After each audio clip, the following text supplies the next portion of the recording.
BC Division's oldest rivalry heats up again tonight on Shaw. The Prince George Cougars look to climb their way back into the Western Conference playoff picture. After a slow start, the Cougars aim for their first 3-game win streak of the season. The Kamloops Blazers are hot again and have reclaimed top spot in the BC Division. A balanced Blazers attack makes them one of 7 teams to score over 100 goals this season. The upper hand in the season series will be awarded tonight. It's the Cougars and Blazers next on Shaw.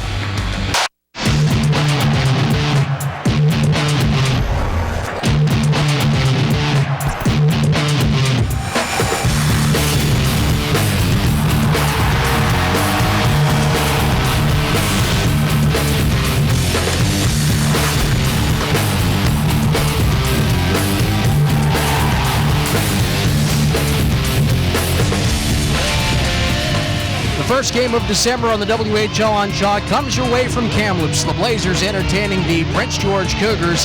And what a week it's been already for Kamloops Blazers forward Chase Shaber. A hat trick on Tuesday, game winner on Wednesday, both against the Victoria Royals, and Shaber on a 4-game point streak.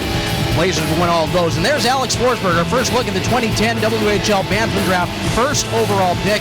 He and older brother Jesse, first rounders by the Prince George Cougars. And tonight is the Teddy Bear Toss game here in Kamloops, a tradition that dates back almost 20 years, and they're ready to go tonight for the first Blazers goal. Good evening and welcome to the WHL on Shaw. I'm Andy Neal. 5th game of the season between the Cougars and the Blazers, and Kamloops now back in first place in the BC Division, and they've done most of it by defeating their own division foes. They have wins on Tuesday and Wednesday against Victoria in the BC Capital to run their record to 10-2 against BC Division teams. That's where they've done a lot of their damage, and a big reason why they overtook Vancouver for first in the division with a couple of games in hand as well, and 1 point back to the Tri-City Americans for first in the Western Conference. Story not so good for the Prince George Cougars, who were in the playoffs a season ago, but trying to trace down the Seattle Thunderbirds, 5 points back going into tonight. But the Cougars did get a couple of big wins on the road last weekend in Seattle and in Spokane, and they're going for a 3rd straight win for the first time this season. For more on tonight's game, let's go upstairs to the men calling the action, Kirk Fraser and Bill Williams. Gentlemen. Andy, thank you very much. Well, the Kamloops Blazers are looking for just their second 40-win season in their last 13 campaigns, and as you might imagine, some of the cynical Blazer fans are wondering when's the other shoe going to drop. But, Bill, I got to ask you, is this Blazer team different? Are they for real this year? Well, I know they don't like to talk about last year, but to find out where this team is this year, you got to go back to last year. This is a team that had leadership problems last year. They took letters away from players. They had 28 games in suspensions. They led the league in penalty minutes. They had the worst penalty kill. Their European hockey player, one of them was basically useless last year for this club, and their save percentage was south of 90.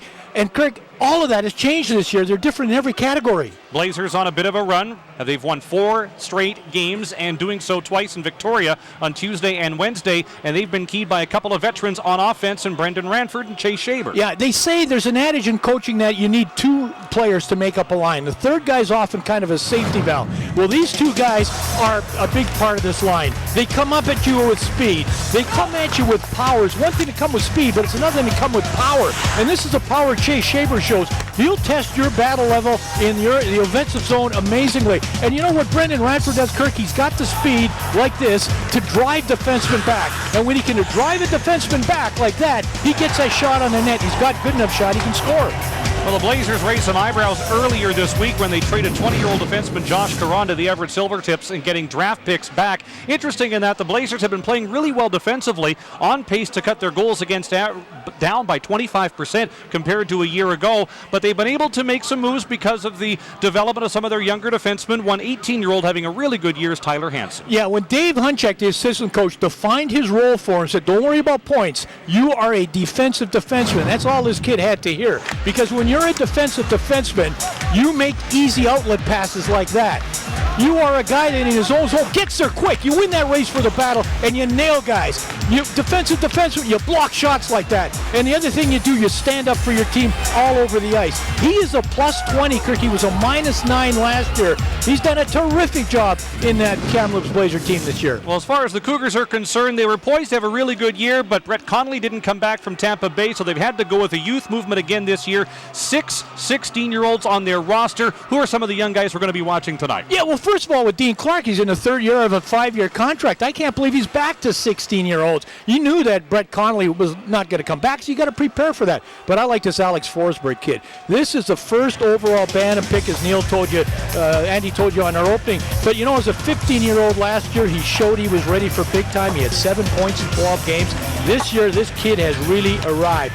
Kirk, he's the only 6-year-old leading his team in scoring. But man, oh man, you got to give him some support. You got to get other guys going.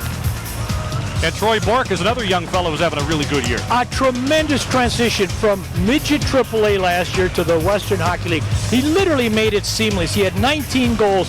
You know, he was a big reason for that resurgence on this Prince George club. But here's the thing. He's in his draft year now. I mean, that's one thing to make that transition. Now scouts want to see, hey, are you able to now elevate your game another level? A little bit of a slow start, but I think he's finally got it going. Blazers are 10-2 against the BC division this season. The 2 losses have come against the Prince George Cougars. Game 5 of the 10-game season series is coming up in just a few moments. This is the WHL on Shaw. Oh, Canada, we stand on guard for The Blazers and the Cougars set to entertain you tonight here on Shaw TV. Thank you for tuning us in. Let's get to the starting goaltenders for tonight's game as the Cougars look for their 3rd straight win. Drew Owsley gets the start, made 26 saves on 30 shots in a 5-4 win in Spokane last weekend.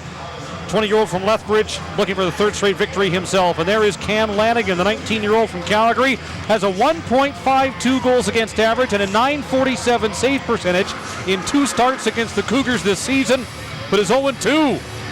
Your referees tonight, Trevor Hansen and Matt Thurston. Your linesmen are Chris Hartley and Ryan Dawson. Upstairs on video replay is Willie Sorry.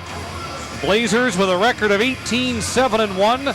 If they get a win tonight and get some help on the out-of-town scoreboard, this Blazer team could be in first place in the Western Conference as the Tri-City Americans are taking on the Seattle Thunderbirds, and the Cougars are cheering for the Americans because Seattle is the team they're chasing in the Western Conference standings. Already those playoff battles heating up, Bill. Oh yeah, you start watching the scoreboard, the out-of-town scoreboard, a little bit more than you, or maybe a little bit sooner, and possibly a little bit more than you have other years, because man, oh man, this battle for the BC division really intrigues me. Sure, we got a team like Prince George that's down, down at the bottom, but boy, you go on a run, you put 7-8 good games together, things can change in a hurry. Well, the Blazers will be starting out with a forward line of Matt Needham, Logan McVeigh, and Dylan Willick, and on the blue line will be Bronson Mashmeyer and Merrick Herbis. He's been a nice addition to this Blazer back end since coming in an off-season deal with the Edmonton Oil Kings. And as for the Prince George Cougars, their starting line will feature Alex Forsberg, as he is, as Bill mentioned, one of the only 16-year-old to lead his team in scoring so far this season. Spencer Asachak, a Kamloops product, and Troy Bork are his wingers to get things going. Yeah, Dean Clark there, 9 players played midget hockey last year. His 16-year-olds that we've talked about, they've scored 15 goals so far in the season for the Prince George Cougars. Well, Teddy Bear Night is underway here in Kamloops. Loose puck in neutral ice, gobbled up by Matt Needham and shot into the Prince George zone. First touch for Drew Owsley. He'll play it around for Martin Marinchin. We'll be hearing a lot of him tonight. He'll get a lot of ice time on that Prince George back end. Paired with Jesse Forsberg to get this game underway. And Troy Bork is there to pop it off the glass to the line and out. Brought back in, delayed offside. It does come back out. Blazers bring it back in. Dylan Willick working on the left wing boards, has McVeigh behind the net. Still working on the right wing half wall. Pass across, Mashmeyer. Wrist shot right on. Rebound. Willick can't get a stick on it. Herbis jumps down from the line. Centering. Willick can't get the handle, and the Cougars able to sweep it back to center ice. Logan McVeigh will touch that down into Cougar territory. Both teams have made a line change now. Charles Inglis out there with his line mates, Pilling and Fraser. Yeah, Charles Inglis, 32 goals last year. He's got 9, and he's on a bit of a roll, scored in 4 straight. Shaber, Ranford, and Cole Yulee are out here for the Blazers, and Ranford on the puck, working against Marinchin, but the big Slovak defender, the Edmonton Oilers draft choice, will get the puck and play it down ice. Icing waved off, so Lanigan plays it. Blazers trying to get through center, but they'll be called for icing. We're nearing the 92nd mark of period number 1. Yeah, the two teams we're looking at tonight, when you take a look, one team in first place in the standings, you look what the Prince George Cougar record of 8 wins. How about those 18 for the Blazers? And boy, oh boy, they could keep that up. The reason why that Kamloops team is, I think, having the year that they're having is they put together some winning streaks. They have got 4-game winning streaks 4 times. They've had a 3-game winning streak once. And Kirk, when you put those streaks together like that, that really gets you starting to separate yourself from the rest of the pack. One of only 3 teams in the league with a win percentage over 700. Here's Shaver, shoots, and Owsley there to meet that. Puck side of the goal. Ranford spins it through the crease. But nobody in a blue shirt was there. Shane Pilling ahead for Charles Inglis. Stopped nicely there by Tyler Bell. Both go down after a neutral zone collision. Pass up ice behind Shaver and another Kamloops icing. How about things maybe being a sign of things to come? Drew Owsley, his first game coming to Prince George from the Tri-City Americans. It was right in this building. It was a 1-0 shutout right here. He made 32 saves on 32 shots that night. A sign of those things to come, like I said. Hey, maybe great goaltending, lack of scoring going the other way. He's got a great playoff record, Owsley has too, and all of Tri-City, a .920 save percentage in the playoffs. You wonder, with trade deadlines at some point happening around the 10th, you know, who's going to be moved and who's looking for goaltenders, and boy, it gets very interesting. Blazer line of Smith, Lapon, and Bozon are out here getting something going offensively. This has been the Blazers' most consistent line in the first third of the season. The Cougars break down their attack, and away they go. Caleb Belter on the right wing, working against Austin Medeski, the Columbus Blue Jacket prospect. Nikidiak in behind the net for Prince George, unable to get it through to one of his teammates. Now Colin Smith will start it ahead. Long lead pass. Marinchin saw that all the way and plays it back into Kamloops territory. Lapon at center, forced back by Forsberg. Rink wide, taken nicely by Bozon. Smith joining up, but it's offside. Smith jumped ahead before Bozon could get him the pass. Downstairs, Stu Walters standing by. Thanks a lot, Kirk. Had a chance to speak with Cougars head coach Dean Clark prior to face-off. I asked him at what stage is the organization's plan at right now, and he quickly responded with Plan D. A youth movement, yes, yet again. And that, of course, starts with Brett Connolly making the Tampa Bay Lightning out of training camp. The extended suspension to Charles Inglis, veteran forward traded, veteran forward also on the mend here with injury. He's going with 6 16-year-olds in his starting lineup on a nightly basis. He says he's not going to make excuses or bellyache about that. And in fact, he says he thinks they're evolving quite well. Back to you guys. Well, there's no question in my mind that Dean Clark's 16-year-olds are terrific. I think 4 of them are going to the under-17 tournament. They're great. They're very, very good players. But Dean Clark, you know, I just thought this was a year that there'd be a little bit more push offensively. I think go with the 2-on-1. Chance for the Cougars, and Watala with a shot that whistles wide of Cam Lanigan. Now to catch, fans in his shot. It comes to Watala, but he overskates it. And now Aspen Sturzer will hop to center. Chips it in against Lyndon Springer. Josh Smith goes back to get the puck. Chase Soto was there, had Haynes lurking at the top of the crease. Puck never made it, and now it's whistled down as the net gets knocked off in behind Drew Owsley. Yeah, we're talking about, 16-year-olds. How about that under-17 tournament? There's so much talk today about the World Junior Tournament that's going to be in Alberta at Christmas time. Everybody's familiar with that. But this U17, folks, is where Hockey Canada first identifies the guys who are good enough to play for this wonderful championship of the world as far as is concerned with the World Junior Tournament. So that shows you again the type of talent that this Prince George Cougar team has, but they're awfully young, obviously. One of the veterans on this Cougar lineup, Cody Carlson, able to win a puck ahead for another veteran, Spencer Asachak, barreling in against Merrick Herbis. They go shoulder to shoulder in the corner. Needham down to help out as well. Troy Bork looking for the loose puck, but it comes to Merrick Herbis. Up for Willick, crisply to McVeigh. 1-on-4 at center, Needham catching up late. McVeigh takes it into the near boards, slides it down into the corner. Marinchin had Needham all wrapped up now. It's taken away by Alex Forsberg. Stood up there by Herbis, now Maschmeyer. Slows it down and throws it left wing to Needham and across that Cougar line. Throws one towards the net, but it's off a stick and out of play as we're just past 4 minutes gone in period number 1. You know, how good is this Kamloops offense? They have 5 players with double-digit goals. They got 5 players with 20-plus points. Prince George Cougars don't have one player with double-digit goals, and they have nobody with 20 points. And Ranford, they're having a very, very solid, consistent season. That's the whole thing for him, is to be as good at the end of the year as he is at the beginning of the year. Last year was so frustrating for Ranford. Remember, it ended up with him taking that slashing penalty on a linesman and having a suspension that actually carried over into this year. He had 30 goals shortly after the new year and ended with 33. Had just a horrendous end of the season. Same went for the Blazer hockey team. But they rebounded nicely after that great start and still looking for the first goal, which would be the teddy bear goal tonight. Ranford on the forecheck, lining up Gibb in behind the net. Fraser there too for Prince George, unable to get it out. Here's Hansen. No shooting lane, sends it around. Shaver waiting for it. Yuli's in the slot. Gibb takes Ranford out along the inboards. Yuli goes to get the puck. Fights off Greg Fraser. Speaking of 16-year-olds, Yuli is one of them. And he's proven, Kirk, that he can run with these two guys. 3 goals, 6 points on the year. Now here comes Carlson, sharp angle. I think that shot was blocked by Hansen. Nice job by Hansen. Got a stick on it. That's all you have to do is get that stick on shots. Goalies will say thank you every time. Nice find for the Blazers. Tyler Bell, who got that puck for neutral ice, list player, and he's come in as a rookie this year and has taken valuable minutes for this Blazer team. And now Prince George gets called for icing. Just past 5 minutes gone, period number 1.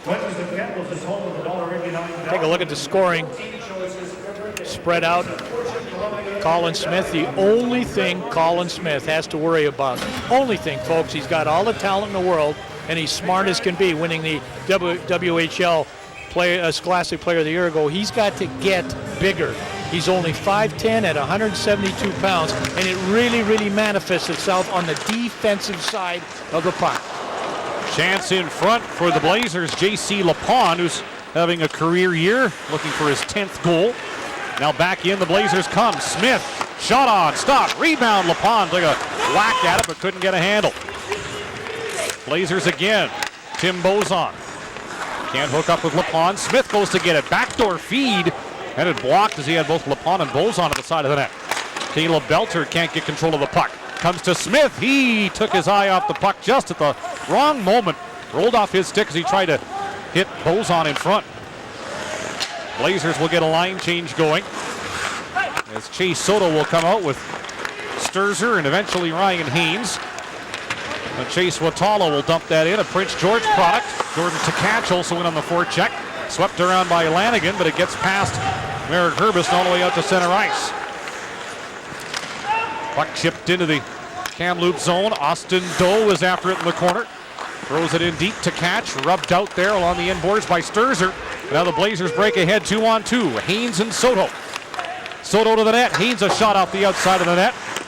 Haynes again as the defense change. Haynes to the middle, a backhander that's blocked. And the Cougars eventually win that battle. Lyndon Springer will get that and finds Austin Doe at center ice. Sent in behind Lanigan. He'll flip it around the boards, but Doe is there to cut it off. The former Blade down to Watala. Shot on, and Lanigan the stop.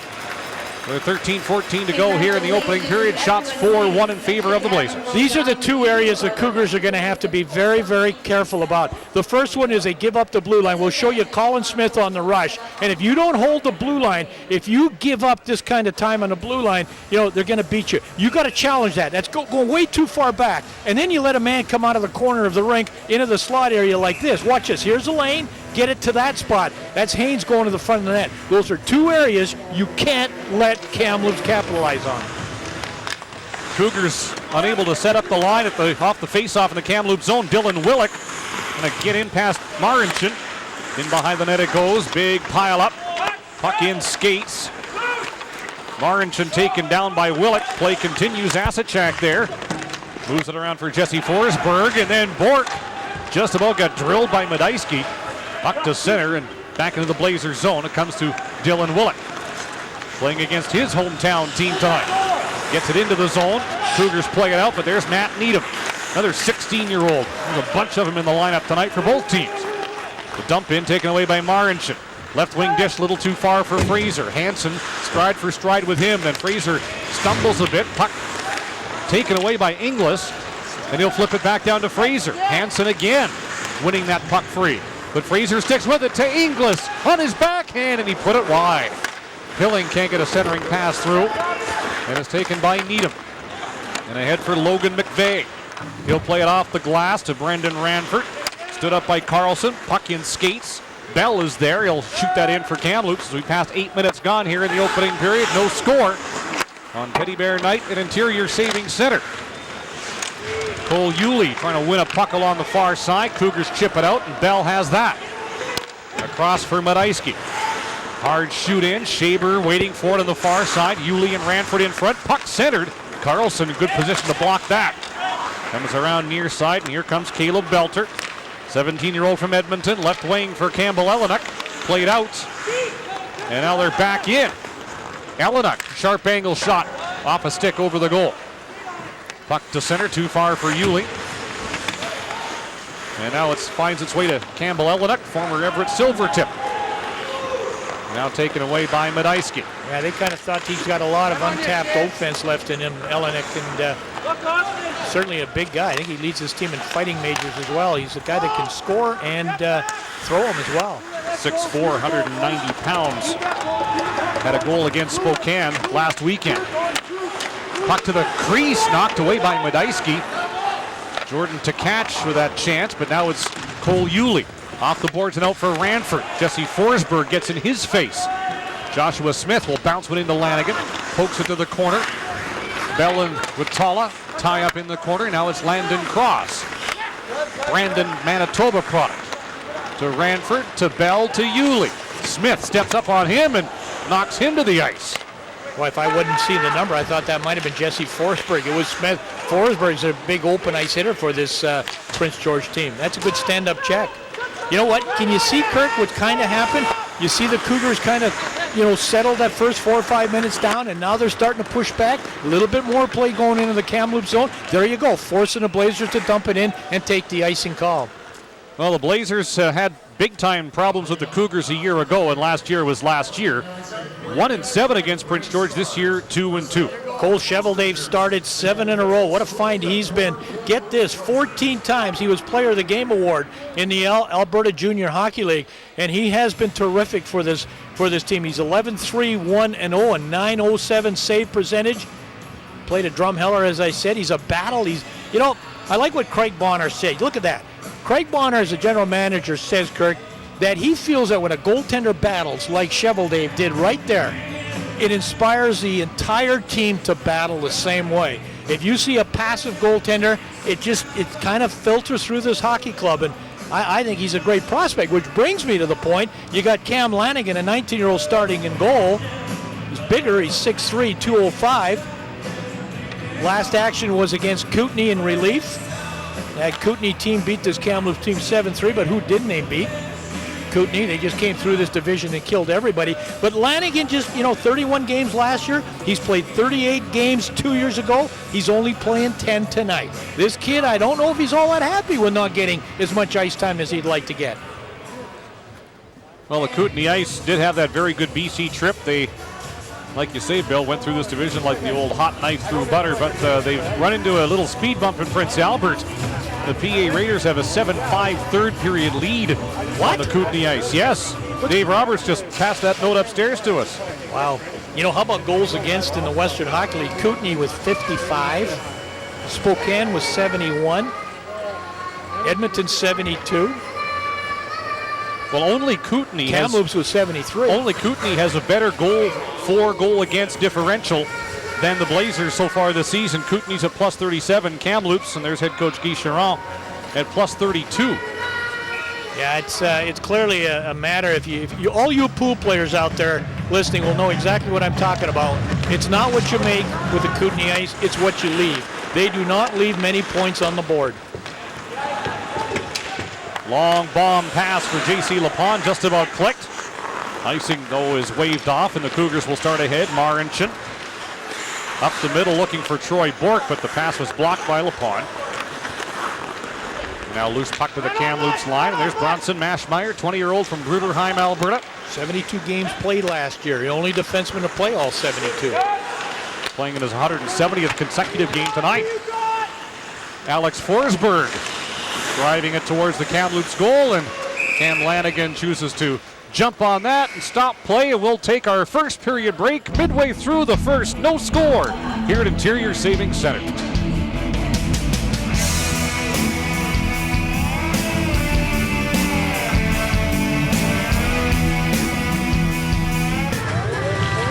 with Cougars head coach Dean Clark. And Dean, through the first 10 minutes of this game, what have you liked about your teams so far? Well, I think we've responded pretty good defensively. We haven't created a lot offensively, but I think the way the game is right now, and we can expect them to come out to a real hard start at the beginning, and we've kind of got through that. Now we just got to get our legs underneath us. 6 of your 8 wins have come away from home ice. What have you guys done so well on the road this season? Well, we played close. We played hard on the road. We played hard at home. We just haven't been on the right side of the score. But our guys come to compete, and Drew Owsley's given us some pretty solid goaltending. So we just got to, we've started to score here more a little bit. We need that again tonight. All right, Dean. Good luck the rest of the way. Thank you, guys. Stu, thank you very much. No score in this hockey game. Kirk, you could hear him during that timeout just prior to that. He's talking about keep your sticks on the ice, take the passing lanes away. That's exactly what you got to do. Blazers with some room to work now. Willick, long shot, and Owsley makes that stop. Another guy touched on by Dean Clark in that conversation. Coach Clark says he's the most dedicated goalie he's had since Alexander Fomichev, the Russian goalie, took Clark's team, the Calgary Hitmen at that time, to the 99 Memorial Cup final. Remember, they lost in overtime there. And Owsley himself says, Kirk, that ever since he's been 10 years old, he says every puck matters to him. That is an amazing attitude to have. He's only 5'8", and he's had all that success. His angle's got to be so good. He's got to take net away, and all he does is continue to win, and he's just struggling right now with a team that just doesn't get him a lot of goals. He's got a nice goals against average, though, at 2.95. Cougars have been respectable defensively for a team that's not in a playoff position right now. But it's been the offense that's been their biggest problem so far. Well, yeah, and the other thing with Prince George too, Kirk, I think Stu asked him, they're only 2 wins, 8 losses at home. They've only beaten Vancouver 2-1 and Kamloops 3-1. Two wins on home ice. Although I'm almost at the point where I'm starting to think it might be a negative playing up at Prince George, because when they come in that building, there's no people there. I mean, you practice all week, you work your butt off, and it's game night, and there's nobody there. Well, they are tied for last right now in terms of average home attendance. You know what? They're second in the all of CHL in miles traveled in a season. They put on 29,800 kilometers in a season. Only Cape Breton in the Quebec League puts on more. Well, their trip to Kamloops is the closest one they have, and in terms of travel time, it's about 5.5 hours when it's not snowy and icy to get from Prince George to Kamloops or vice versa. You're heading home. Their average trip in the Western Hockey League, the Cougars, is 800 kilometers. Ryan Heen sends one to the net as Aspen Sturzer was driving the goal. Back of the goal line it is. Daniel Gibb doing some nice work against Chase Soto. And now Prince George moves it ahead. Belter for Ellenuk. Gains the line, rags it a bit, dumps it in for the line change. 8 minutes to go here in the opening period. Not a lot to choose between these two teams right now. Now it's turned over. Bork is in, makes a move on goal. Lost the handle, still got a shot away from a really sharp angle. Ultimately missed the target. Those turnovers just inside the blue line. Now Bork again. Cuts to the middle. His shot deflects off a stick over the goal. Marincin on the pinch. In deep for Alex Forsberg. Shaver trying to wrap him up. Marincin still with it. Big Slovak defenseman. Eventually got it through to Bork. Twists free, right side. Down to Forsberg. Back into the middle. It's off skates into Lanigan, and he'll pounce on that to reset things. As the Blazers caught running around a little bit on that ship. Watch Herbes coming out of his own zone. This is Alex Forsberg. This is what makes him so good right here. He's going to stand there. That's him, number 27. Reads the play perfectly, makes the feed beautifully. Troy Bork with a terrific deke. Boy, if he doesn't lose the handle on the puck there, it's in the back of the net. Let's see, even when he loses a handle there, boy, he tries to go upstairs and get it, but there certainly wasn't much of an angle. Great play by Forsberg. Didn't miss by a whole lot on that play. No, on the second effort. Yeah, exactly. By the way, Dean Clark was saying Alex Forsberg might have the best vision. Reads the ice better than any other player he's coached. Wow. He's coached a lot of good ones. Yeah, absolutely. Tim Bozon out of nowhere, a quick rush up the middle, snaps a wrist shot over Drew Owsley, and it's Teddy Bear time in Kamloops.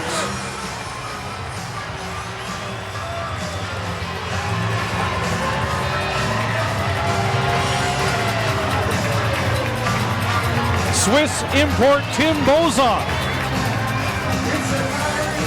his 11th goal of the year.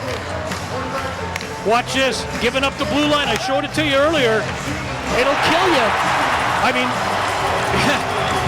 I wonder if he's been ever a part of this kind of thing, Tim Bozon. But that was a perfect example of what I'm talking about. I showed you earlier.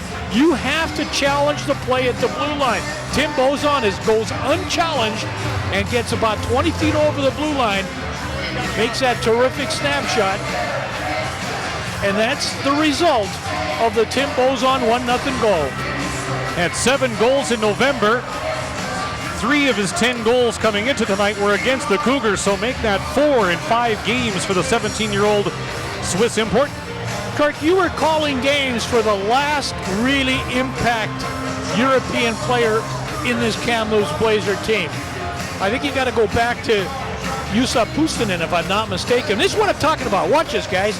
I mean, you got to stand up. Oh, my goodness. You got 2 defensemen dropping back. Cody Carlson gives them all that time. The other defenseman, Daniel Gibb.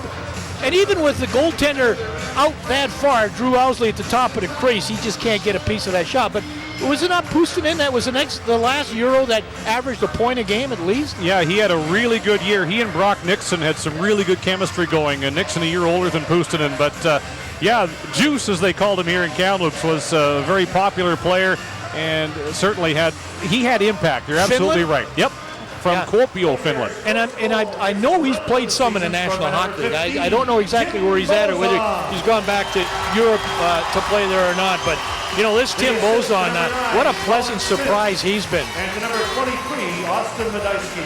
The time of the goal. Has a nice breakout pass, too, by Medeski. Everything there was simple. It looked like it should have been simply easier to defend than it was, and just a good, quick release.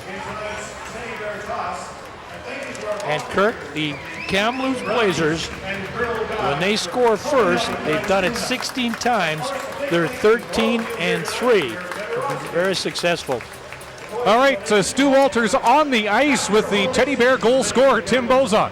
Yes, with Tim Bozon. And Tim, did you ever think you'd have a reaction after you scored a goal that looked like this? Yeah, it's a great feeling. It's always fun to score when it's Teddy Bear night. And I think everybody in the team wanted this goal I got tonight. It's fun. Do you have a custom like this back at home? We got with the pro team, but not with the junior team. So, no, it's a great feeling. What does it mean to you to be part of something that is helping so many families and kids enjoy the holidays? Yeah, it's fun to see a lot of Teddy Bear on the ice for the great cause, for help kids at the hospital. It's always fun to do that. Now take us through that goal. How did you see it happen?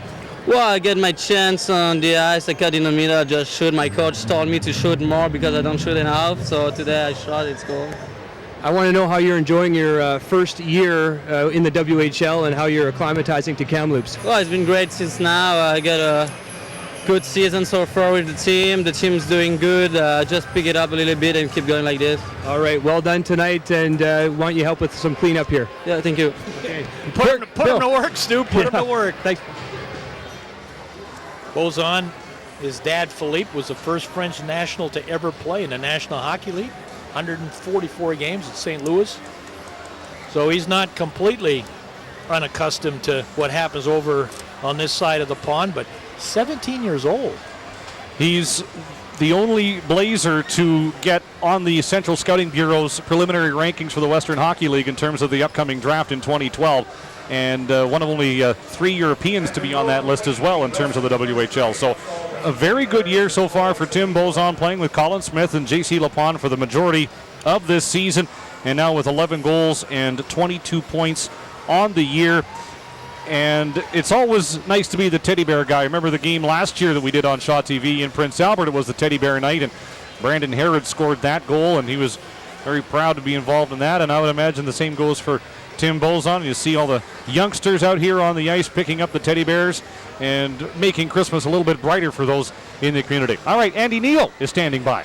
Thank you kindly, Kirk. With Dave Chizowski, the Director of Sales and Marketing for the Kamloops Blazers. We were just talking about how nice it is to get this one over with early in the first period. It's great. It's a little bit of a everybody's in suspense. Everyone brings their teddy bears out and sits with them patiently throughout the game, and I think it's wonderful to get a goal in the first period and let fans relax and enjoy the rest of the game. We were talking about the history of the teddy bear toss in Kamloops. It's a long one, and there has been some debate whether it started here, but it seems like a lot of people in Kamloops take pride in the fact that this is where it started. Absolutely, and I've spoken with many people about it, and actually one of our old general managers, Stewie McGregor, said that the Kitchener Rangers started one similar to it back around the same time, as well as Tri-Cities did something similar with players that would score 3 goals in a game, and they do something similar to it where they throw teddy bears on the ice. But I've been told by some of our avid fans and longtime season ticket holders that we started here in 92, 93, and this the hockey club in the city of Kamloops has taken pride in not only just that we were one of the first teams to start it, but that it's kind of progressed so much that the entire league does it now. And the fans are never wrong on that. And sort the of fans thing. are never wrong. Your customer's always right. That's right. Well, let's talk about what good fortune this goes to, these teddy bears and what they're for. It's a good question. I think it's real important for people to realize that these teddy bears get taken out into the community from our players to various charities throughout Kamloops, and most importantly, it's kind of special to me as we bring them to the hospital to those in need, and a lot of them are in they're in critical condition, and I've been up to the hospital. They take it's a huge smile on their faces for people that spend their the rest of their lives in the hospital, and I think it's a tearjerker. It's really tough for the players to go up there. Some of them we've had have passed away, and they've been buried with these teddy bears, and it's a real special day for the players and the Royal Inland Hospital to have the teddy bears brought up there, and it means a lot to the hockey club in doing special things for the community. How often would the players or the team get involved with the hospital during the season, not just now? Do you get there often during the year? Well, we've kind of jumped on board this year with the Mark Recchi Foundation that's been involved here in Kamloops, and the goal to raise $3 million. So we've done a little bit more this year with that.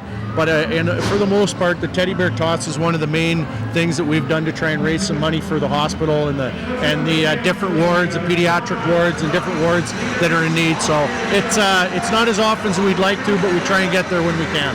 Early too, December 2nd for the teddy bear toss. Is this about the right time when you guys normally do it? It is. We've changed in the last few years. We've started to go out on our eastern swing prior to Christmas. We've done it a little closer to Christmas in the past, but because the players have gone out east, Central Division, but the eastern swing, we've done it a little bit earlier, and it's great, especially when it's coinciding with good weather here.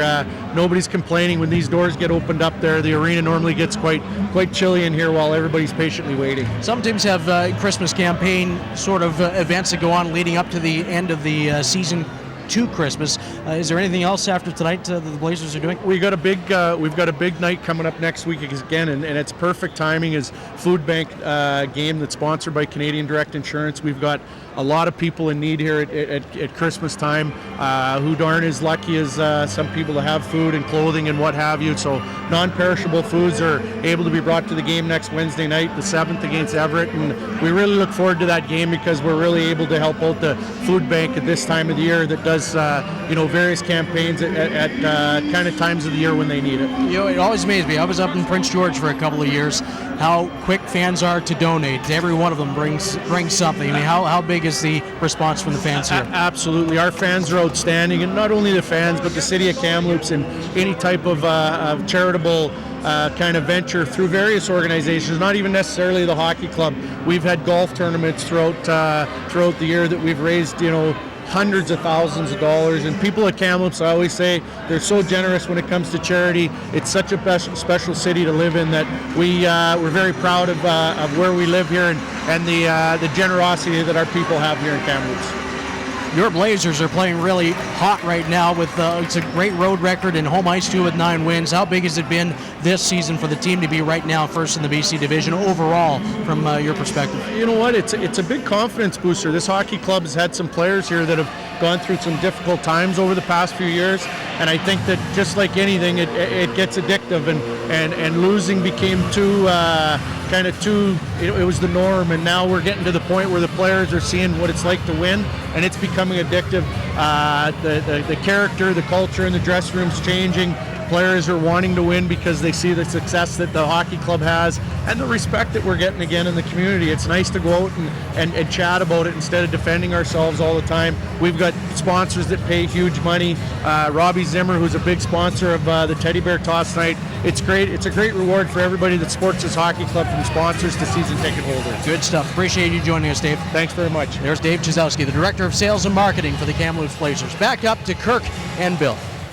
All right, Andy, thanks once again. There's goal scorer Tim Bozon from Lugano, Switzerland. Yeah, terrific shot. I mean, if you're going to score a goal to bring down the Teddy Bears, you want to make sure it's not a scramble kind of a goal where you're not sure if it's in or not. The referee jumping on the back of the net, waving it off, or saying, you know what, we got to go to replay or anything like that. You want a goal to bring down the Teddy Bears like that. I don't know how many goaltenders are going to make that save. That's probably, Kirk, the only downside of being 5'8". That's right. You don't have the same angles taken away if you're, say, someone like you. Like me.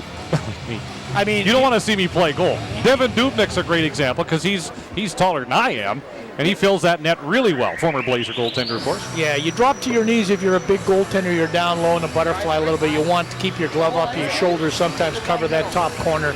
But that was a heck of a shot. Guy Charon did a nice job in here with his team. You know, I think, Kirk, there was a mini turning point for that Kamloops Blazer hockey club when they went down into the Spokane and Tri-City, and they got 3 out of the 4 points. They won in Spoke. That was a building they lost twice last year in there, but they gave up 10 goals twice in Spokane. They go down there and win this time, 2-1. They go to Tri-City, lose in overtime. And I think for Guy Charon's team, that might have been a little bit, there's probably little turning points in a season like Kamloops is having at this point that you could say, you know what, there is where we grew, But I can tell you, Guy Charon, Dave Hunchak there, the real big test might come just before Christmas when they go on that trip to the interior, to the Eastern Division. 6 games and 9 nights from December 10th to the 17th, and a bit of a delay as the Zamboni comes out to scrape up some of the dirt and gravel and whatnot brought in by the vehicles, brought in themselves to pick up the Teddy Bears. So your Prince George, you play a pretty good first 13 minutes and you get a little bit soft on defense. You give up that Teddy Bear goal. How do you respond after a little delay like this? Does it help him, hurt him? What do you think? Wow, you know, we talked about this with some of the guys in our production meeting earlier tonight. It's almost incredible when you take a look at what the Cougars have done when they've trailed after one period, and there's 7:06 left in this period, and they're trailing 1-0. The last 2 seasons plus, this team, when they trail after one, the Cougars are 4 wins and 64 losses. Like I can't quite get my head around that. Those are some big numbers. When they trail after 2, now I know it's tough, and I'm not suggesting to anybody that the Cougars are going to trail after 2 tonight. Don't get me wrong. But they're 1-89 in that same time period. My point is that if you start breeding a culture that the mountain is always too big, it's not good. In answer to the question, they're trailing 1-0 here. It's 7:06 left. Hey, this is not a big deal. We're not even talking a playoff game or anything like that. But I'd like to see this team respond. I'd like to see tonight the Prince George Cougars go to work and say, you know what, we gave up the first goal. We're going to go on and make something happen tonight. Because Prince George, when they give up the first goal, you know, they haven't won a game. I mean, it's incredible. It just doesn't seem to make any sense. So they've got their work cut out for them. Well, when you go to such a young lineup as well, you have 6 16-year-olds on your roster. 4 of them are in the lineup tonight. Every little bit of adversity they face is only going to serve them better in the long run. So it's not necessarily a bad thing to see some challenges pop up for a team from which they can learn. And I think that's the kind of situation that's happening to the Cougars. Well, in another instance tonight. Yeah, you know, that's exactly right. You don't want to make a big deal of it, but you have to when it's been such a big struggle for them to get over that hump. You just saw Charles Inglis. I mean, a 19-year-old, big kid, tough kid. I said earlier, 32 goals last year. He's only got 9, but he's been out. He had that 10-game suspension. I think he had another suspension after that for 2 or 3 games. So the long and the short of that for that young man is he's got to stay in the lineup. You love the physicality. He's a hard guy to play against. Very need more guys. Very talented young player when he came in with the Saskatoon Blades, and eventually he found his way over here to Prince George. And yeah, the skill is evident. He's on a 3-game goal scoring streak right now. He's got 5 in his last 6 games. He's a +7 in that time. He's only been held off the score sheet 3 times in the 15 games that he's played this year. So he is an impact player. Yeah, I mean, you take a look at at their lines.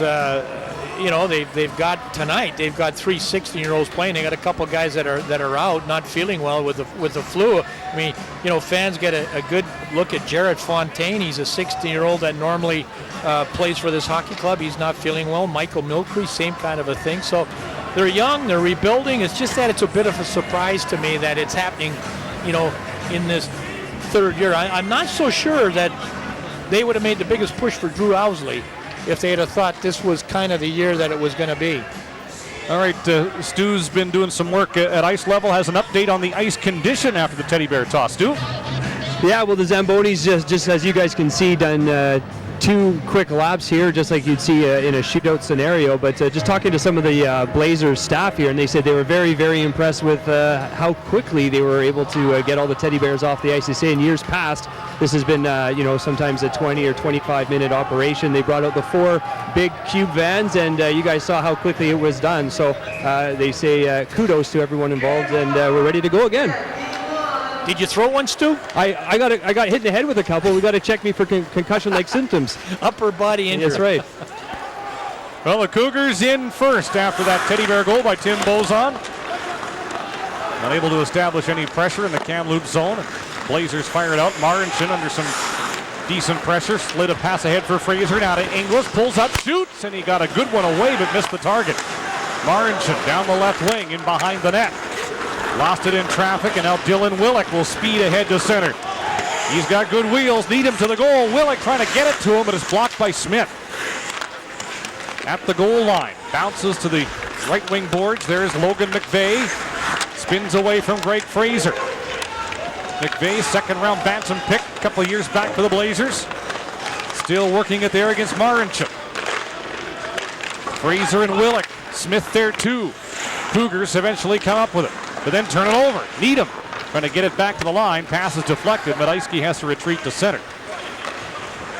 Fresh off the benches, Chase Shaber. Needham left wing gets the pass. Throws it back in behind the net. Ranford falling against Marincin. Cole Yulee goes in looking for the loose puck, but Prince George is away. Here's Pilling.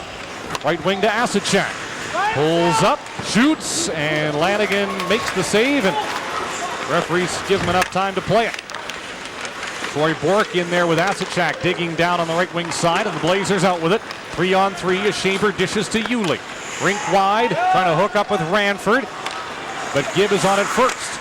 Tight turn in the corner, trying to get it out of the zone, and they do. Mashmeyer can't shoot it back in deep. Asachak fires it down ice. That'll be icing Prince George with 5:19 to go in the first period. Really turbulent season last year that Spencer Asachuk would like to rebound from. Remember, he was the first Western Hockey League player suspended for positive drug testing. A stimulant, by the way, inadvertently taken in an energy drink. And then he got an 8-game suspension, if I'm not mistaken, in a collision with a Portland goalie, Matt Carruth, at the time. No, it was 3, I guess, with Cruz. It was 8 for the former. So, I mean, this guy here is a key to this hockey club, as 20-year-olds always are. Big kid from Kamloops. Love to have him play a good game here tonight. Big fella in again here for Prince George. Ran into some traffic, and Merrick Herbis will take it away, but then gave it away on the boards. Borka's shot. It's loose, and they score. It's Alex Forsberg on the doorstep, cashing in on the rebound, and the Cougars have responded. It's 1-1. Huge response for this hockey club, and they do it certainly within the 3-minute mark after giving up the first goal. Just a good job in the offensive zone, and I just talked about Spencer Asachuk. Look at him fight for that puck in that time and space, but he gets it back. He forces that turnover. He has the puck taken away from him, then forces a turnover, and what happens is, the guy we highlighted right at the top of the show, Forsberg, in that spot, absolutely no mistake on it. Probably Lanigan mishandled that puck. Probably loved to have that one back because he would have caught it and throws the play dead. Blazers quickly trying to get back in for an offensive chance, but they go offside. Alex Forsberg from Troy Bork. That'll be the scoring play as Bork picked off that pass from Merrick Herbis around the boards. By the way, Bozon drew assists for Medeski and Smith on the Teddy Bear goal at 12:54. So we're looking at a 1-1 game. Shots are 7-6 in favor of the Blazers. And the Blazers are back ahead. Here's Cole Yulee, 16-year-old from Calgary.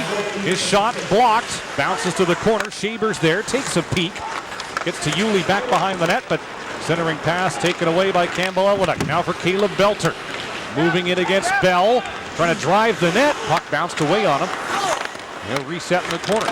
Bell, though, nicely takes it away from McKittiak. And now Tyler Hansen will push that ahead for Kamloops. Taken away once again by the Cougars. Jesse Forsberg for Charles Inglis. Turned over. Here's Chase Soto. Trying to bust to the middle with some room. Soto in. Can't get a shot away. Blazers were changing. The Cougars able to jump on it. Here's Shane Pilling. Down the wing against Mashmeyer. Sturzer there too. Poke to the line. Comes out to center, and Marrington will reset with Josh Smith. Another Cougar first-round bantam pick. Charles Inglis had it stripped by Soto. Smith is back. Gave it away. Here's Haynes left wing. Sharp angle. Shot slash pass. Went through the top of the crease. Mashmeyer back in deep for Soto. Takes the bump from Smith. Haynes goes in after it. Soto off the board. Shoots. Scores! Chase Soto gets his 5th goal of the year. And the energy line comes through. The Blazers back ahead by 1. Kurt, I showed you earlier about not giving up the blue line. It cost them a goal. On that same sequence back about 15 minutes ago, we talked about giving up plays that come from the wall into the slot area. Well, you just can't do that. As that play is going to come around again, watch Soto get the puck in this spot here. And you can't come away from the wall with that puck. There he goes. There's the lane was talking about. The two things we showed you, number one, you not holding the blue line, and number two, giving lanes to the net have cost this Prince George team here, and they're trailing by 2-1 at this point. And they just got to clean up their own zone much better. Expect the assist to go to Haynes and Mashmeyer.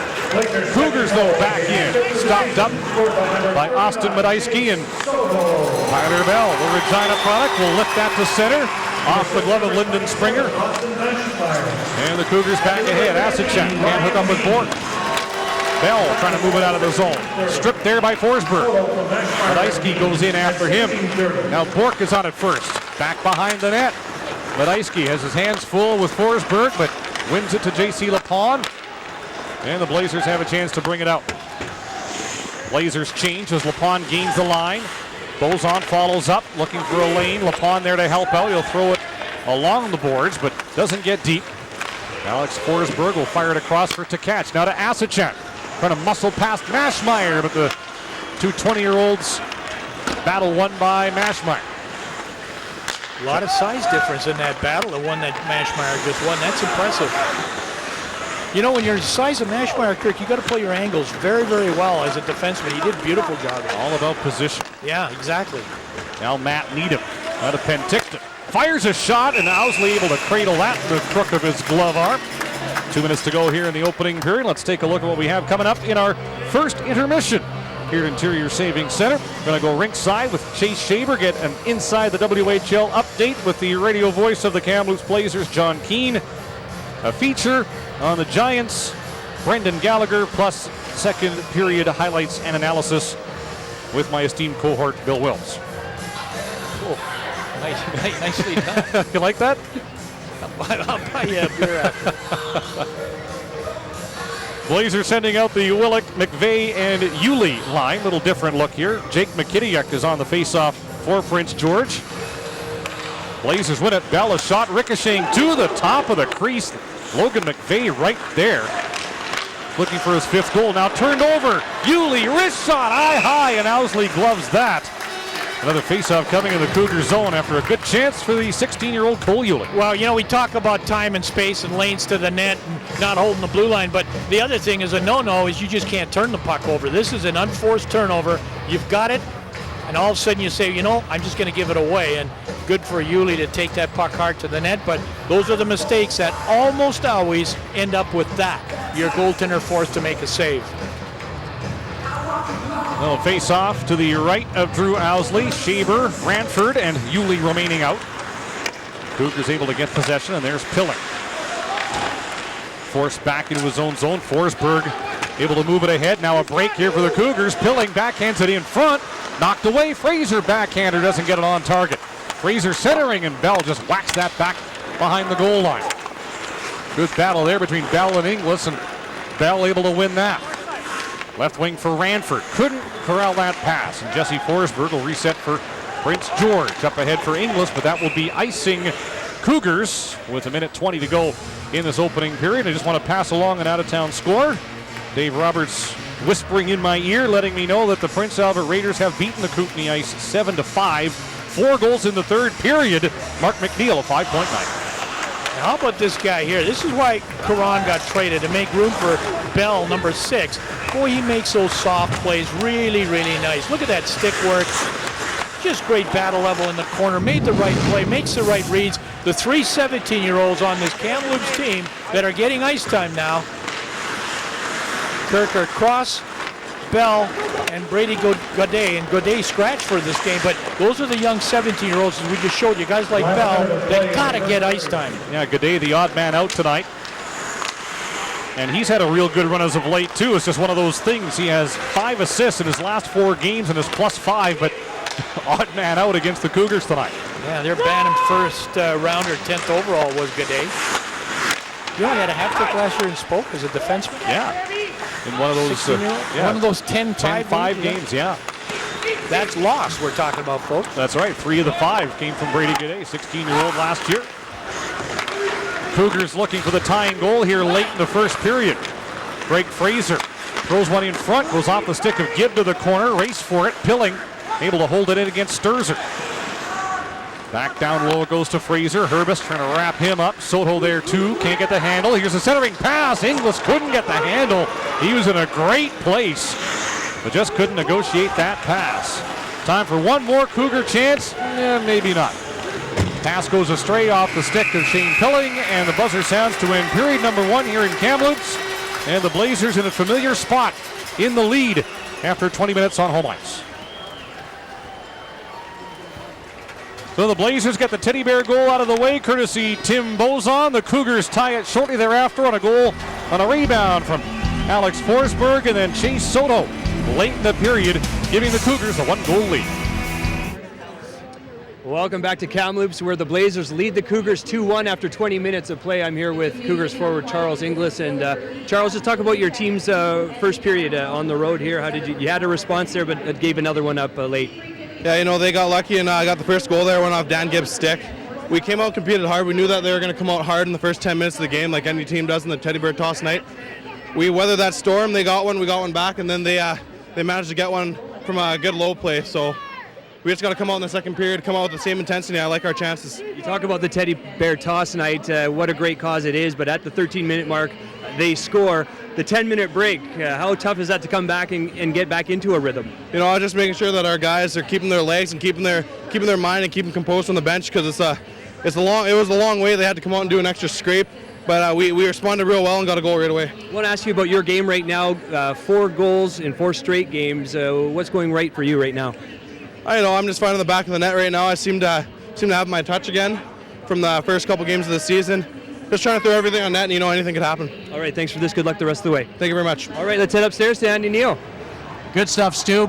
Pleased to be joined with the general manager of the Prince George Cougars, Dallas Thompson. And Dallas, thoughts through 1 period of play, entertaining period, but your team down 2-1. Yeah, I thought we started a little bit slow here. Obviously, felt our way through it a little bit with the bus legs, but and then Kamloops scores and the Teddy Bears come out, so there's another little delay there. But I thought we got our legs under us a little bit, and we're fortunate to get a good bounce on a goal here, and then gave one back. I was talking with Dean Clark, and all season it seems like you just haven't been able to get a full lineup in there. How tough has that been to adjust to, not having it with all the injuries, the suspension of Charles Inglis as well?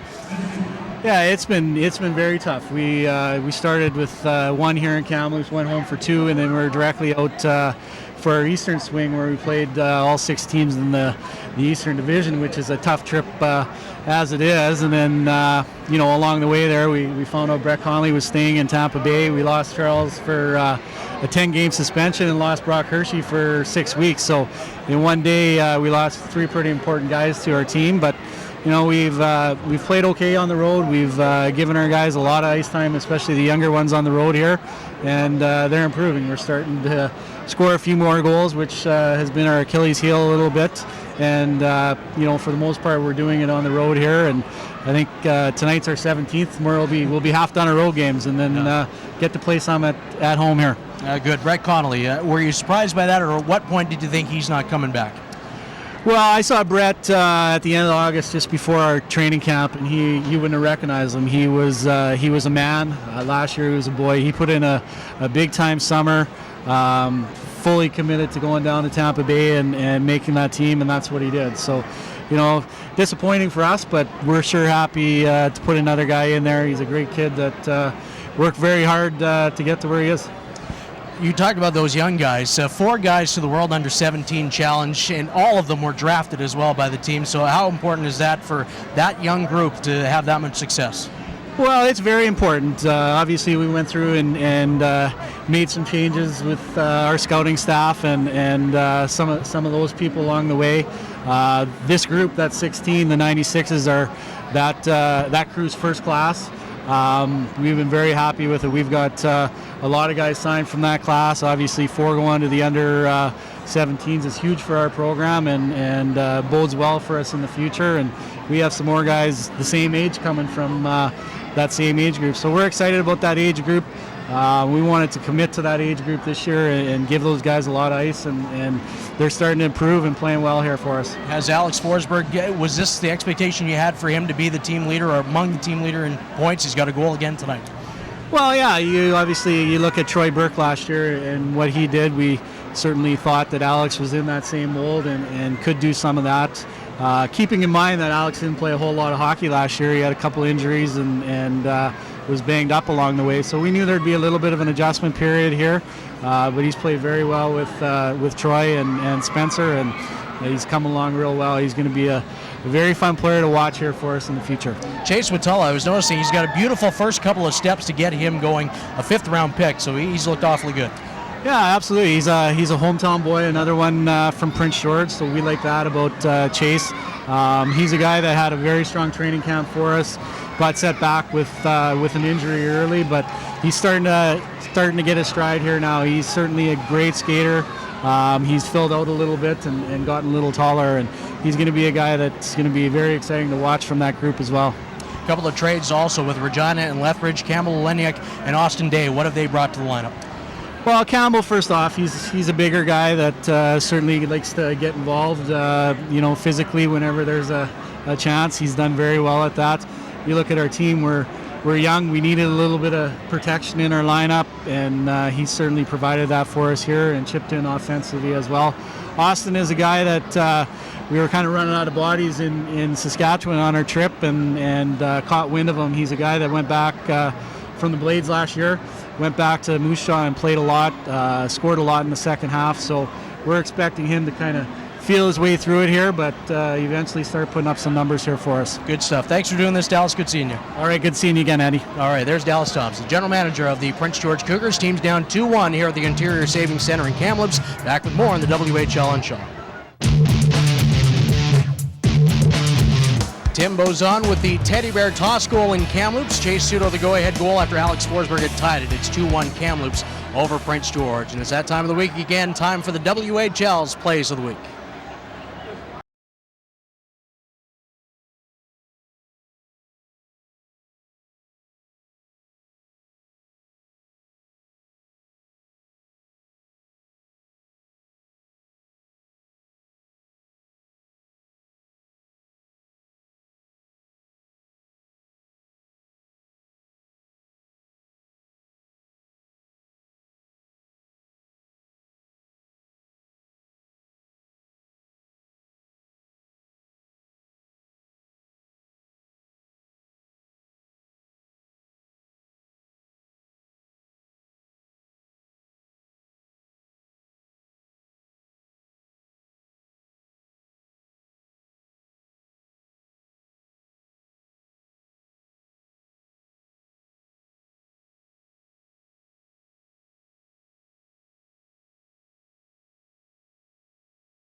Now the Americans the puck.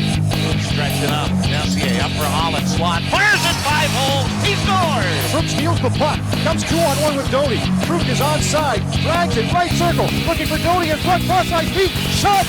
Score! Holland trying to tip a pass forward. Now a turnover as Greg plays it down the left side. Nice pass ball in the back of Inglis. What a move by Inglis as he comes and he scores! Oh, what a goal by Charles Inglis!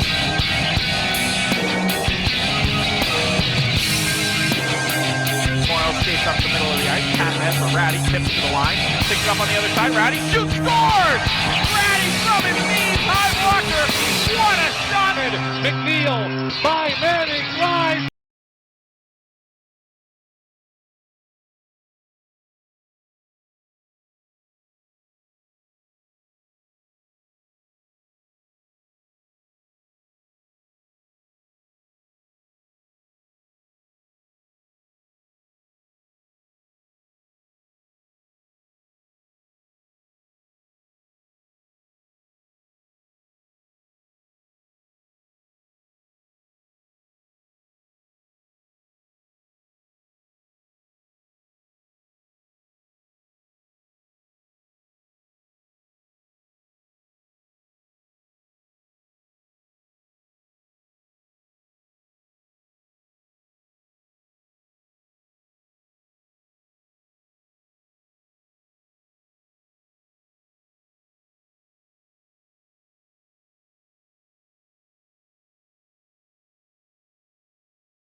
And run over by Petrovic.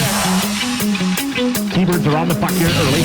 Sutter throws it to the middle. Puck rolling through. Gallagher rings wide pass. Oh, are you kidding me? Did Skibblesy just make that save with his paddle of his stick, the blade of his stick diving back? Yes, he did.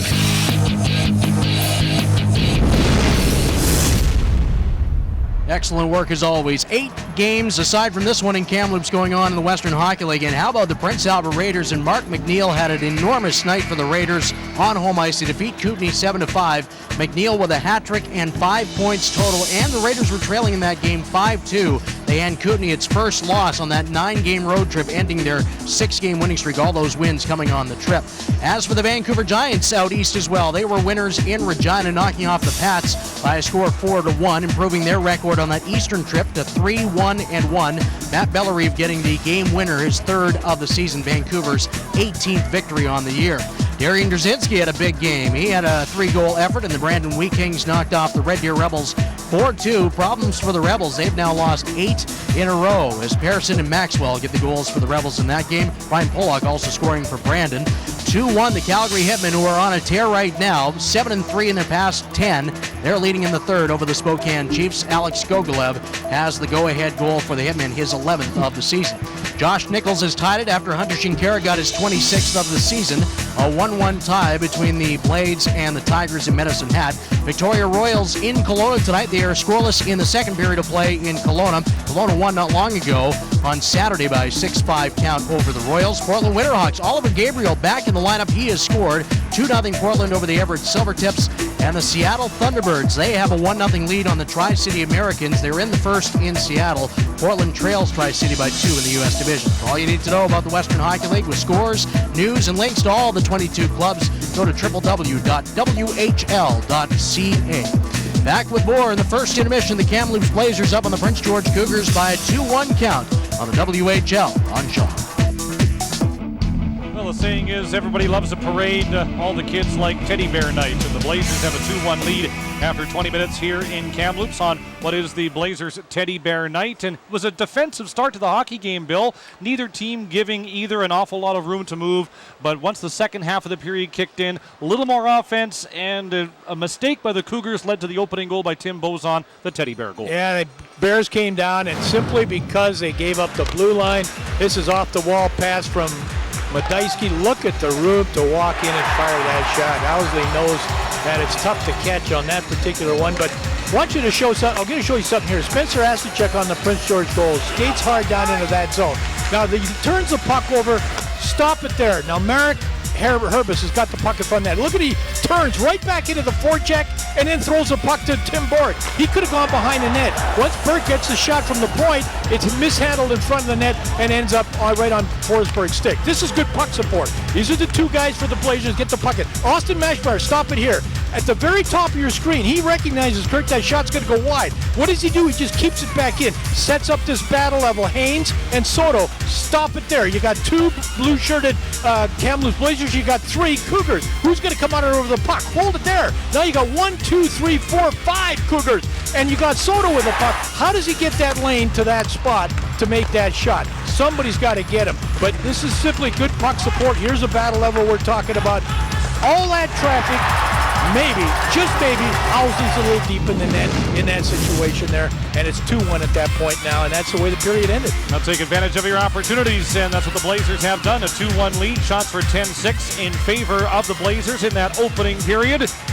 And oddly enough, no penalties in that first period. Don't see that very often. Are the refs roughing a good game, or are the players playing a good game? Are those like stay-at-home defensemen? If you don't notice them, they're doing a good job? Right. That's right.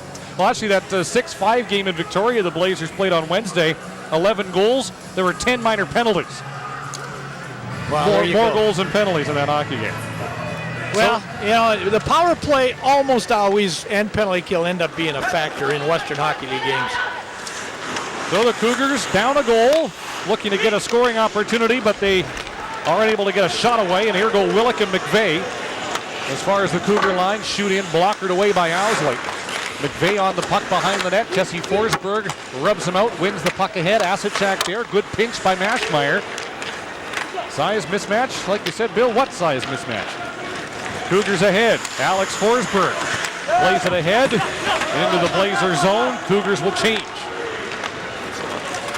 Bronson Mashmeyer looking for a lane, gets it to Needham. He'll chip that in, but again, the Cougars on that quickly. There's Charles Inglis, gets by LaPon, gains the line. Little dish looking for Fraser, but it's blocked by Needham. Inglis takes him into the boards. Fraser gets a shot off the outside of the goal. Pilling in behind the net, wrapped up by Herbis. Inglis goes in after it, and he has it right corner. Inglis, backdoor in front, tipped, and not on goal as Pilling came out from the weeds in behind the net. Got a good opportunity. Good start here by the Cougars in the second period.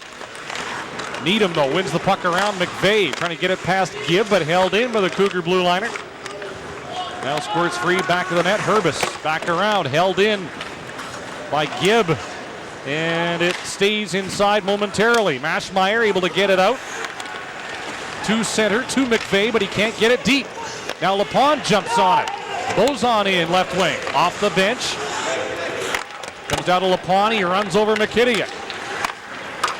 Smith and Fraser tie up along the near boards. Meanwhile, the Cougars clear, but right to Lanigan, so icing waved off. Colin Smith at center. Takes a bump from Gibb, and that will result in a Kamloops icing 2 minutes into period 2. This year, the Cougars are 8-0-1 when trailing after the first period. And I mentioned this earlier, and if you joined us late, it's going to be worth repeating one more time. The last 2+ seasons, when the Cougars trail after one, they've only won 4 games while losing 64. I find that incredible, but maybe everything will turn around here tonight. The Cougars with possession off the faceoff. Elenick, Belter, and McKittiak, the forward line for the Cougars. Belter can't get a shot. Carlson does, and they score! That changed direction en route, and it might be Jake McKittiak's goal. If so, it's his 3rd of the year, and the diminutive youngster has tied the game at 2. You know, I think right off the faceoff, Kirk, it's all about races. And I like when that puck was dropped. I love the way the Cougars went on the forecheck. And that's just exactly what you have to do. This is McKittiak. He's going to win that faceoff. Now just get it back in. Now watch the chase over in that far corner of the puck. Right there. You just can't one-hand the pass like that. And once it comes back to the point, McKittiak, who won that original faceoff, I think is going to get credit for the goal. I think you're absolutely right. And we talked about it before, one of the smaller guys, 5'5", 139. You asked me if there was a guy smaller in the league. I'm not so sure. It's his 3rd goal of the season. Well, they say it's not the size of the dog in the fight, but the size of the fight in the dog. And Jake McKittiak Like you said, 5'5", 135 pounds.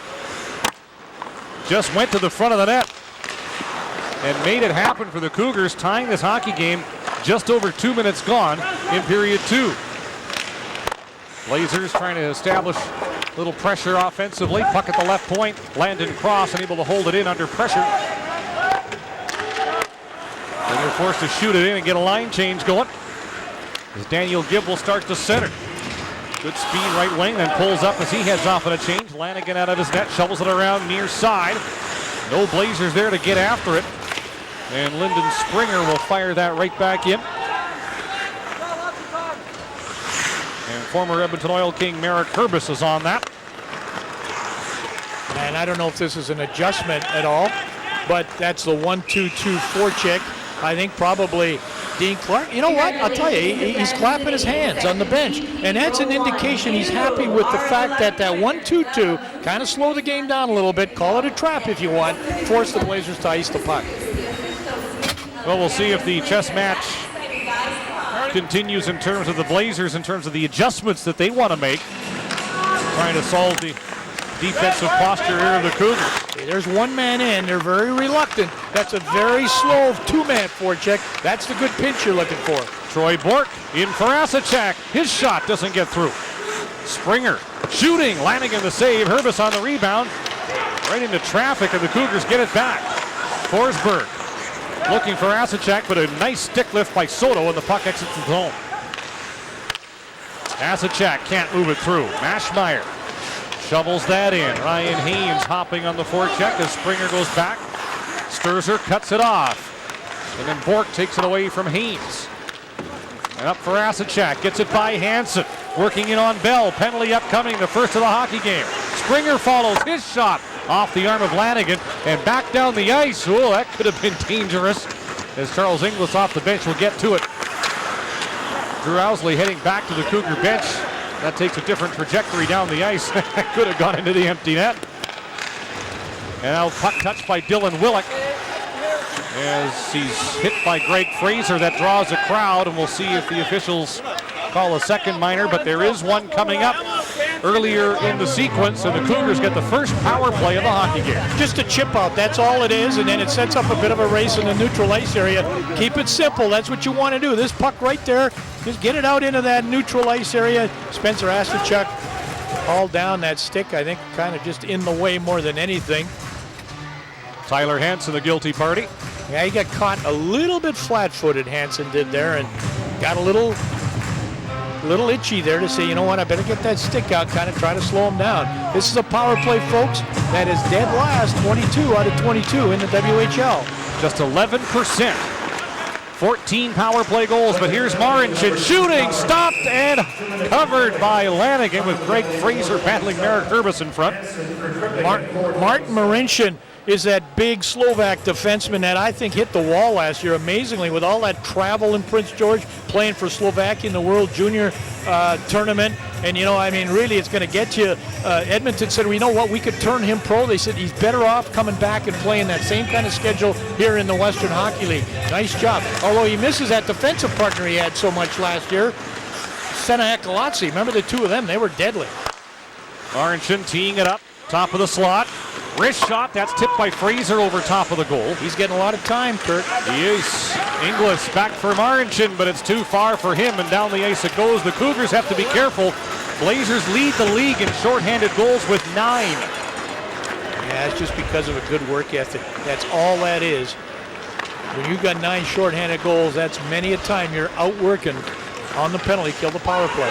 Blazer penalty kill, by the way, ranked 8th in the Western Hockey League as the Cougars come in.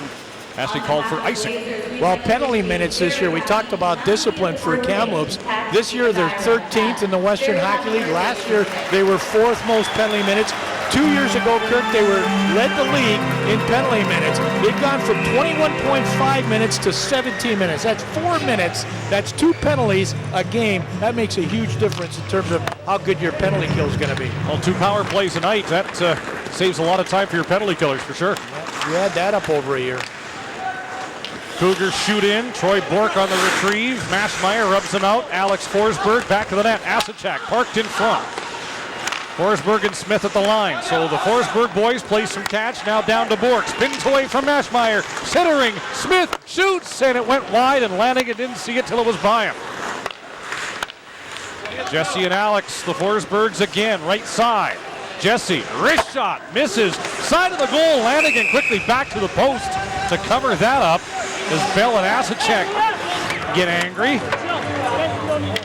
Kirk, I don't know how much the Cougars want to set up number 3. Joshua Smith. I know he hasn't got a goal, but I was talking to Dean Clark. He says this kid's got the hardest shot on the team. This is a shot off the back wall. Goaltender Lanigan's got to be very sharp to turn around, make sure that that puck is frozen, and you see Bell doing everything he can to get Asacek out of there looking for a rebound.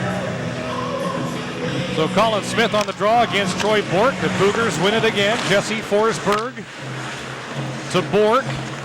Alex Forsberg to Jesse. Shot tipped. Lanigan the save. Now the puck turned over. There's Dylan Willick. Little chip for Smith, and it's 3-on-2 to center. Smith leads, drops it. Willick shoots, and gloved by Owsley and held. And then Willick draws a crowd and a headlock. You know, when you, as you said, lead the league in shorthanded goals, you've got a lot of confidence. I mean, you don't compromise your penalty kill to go on offense. But when the Blazers break out like they do here, this is Colin Smith, you know that they've got a lot of confidence. Smith does a good job of opening up that far left lane, cuts to the middle. Willick fills that side that Colin Smith was just on and gets a shot on goal. More importantly than anything else is also a face-off in the offensive zone.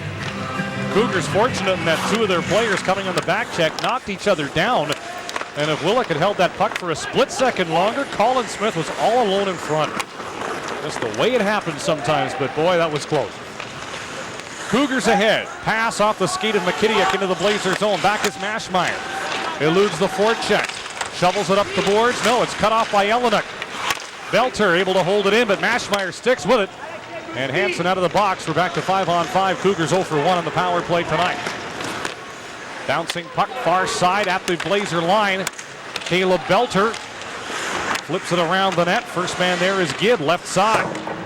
Back around it goes. Carlson and Yulee after it. Yulee able to chop that through neutral ice. Both teams making a partial change. 2-2 hockey game here at Interior Savings Center. Blazers are shooting the Cougars 12-9. Play at center, and here is Yulee. Trying to get in past Marincin. Holds on, shot, gloved by Owsley and held for another face-off. And once again, Stu Walters is standing by downstairs. Thanks a lot, Kirk. The Blazers have been really happy with their defensive depth so far this season, so much so that they were able to unload 20-year-old defenseman Josh Caron over to the Silvertips earlier in the week. Now, talking to Guy Caron, he said that he's really liking his defensive mix right now. He did say that he needs Austin Medeski to push himself on a nightly basis to be that great player. Hasn't seen it often enough. He's very talented, but he just needs to keep it at that high level. Blazers working the puck down low in that Prince George zone. They come up with it. Bozon spins it down to Lapon. Throws one to the goal, and Owsley the save with Smith on the doorstep. Chase Watala, one of those under-17 prospects, and take part in that tournament coming up. In for Prince George, and now a puck comes rink wide for Lapon. Smith breaking through the neutral zone. Pass just out of his reach. Steals from Forsberg. Smith to Lapon. Centering looking for Bozon, but Marincin had his skates in the way. Austin Doe will flip that in. Go on a quick change here for Prince George. 8 minutes gone, second period. Tyler Hansen lead feed off a body into the Cougar zone. Kamloops will change. And out come McVeigh, Needham, and Dylan Willick. Lanigan will flip it around. McVeigh waiting for it, but Fraser takes care of him. Smith a shot. Deflects en route, goes behind the net. Tyler Bell takes care of his man in front, but Fraser a shot. That goes off a leg. Another shot from a sharp angle. That's blocked. Now the Blazer gets tripped in the offensive zone of the Cougars. No call. And a shot from Springer off the stick and out of play, and some of the faithful here didn't like that. You know, Caron talking about Austin Medeski pushing himself, being that kind of a player. He does lead this team in scoring from the defense position. He's one of just 2 Columbus Blue Jacket defenseman prospects that are playing junior hockey. And he is 6'3", he goes 200 pounds, and you know, Coach Sharon knows that Medeski can be a huge factor every game, and that's all you're asking. You know, I often say, once you show me how good you can play, as a coach, I'm saying I want that all the time. And I think that's fair to expect that.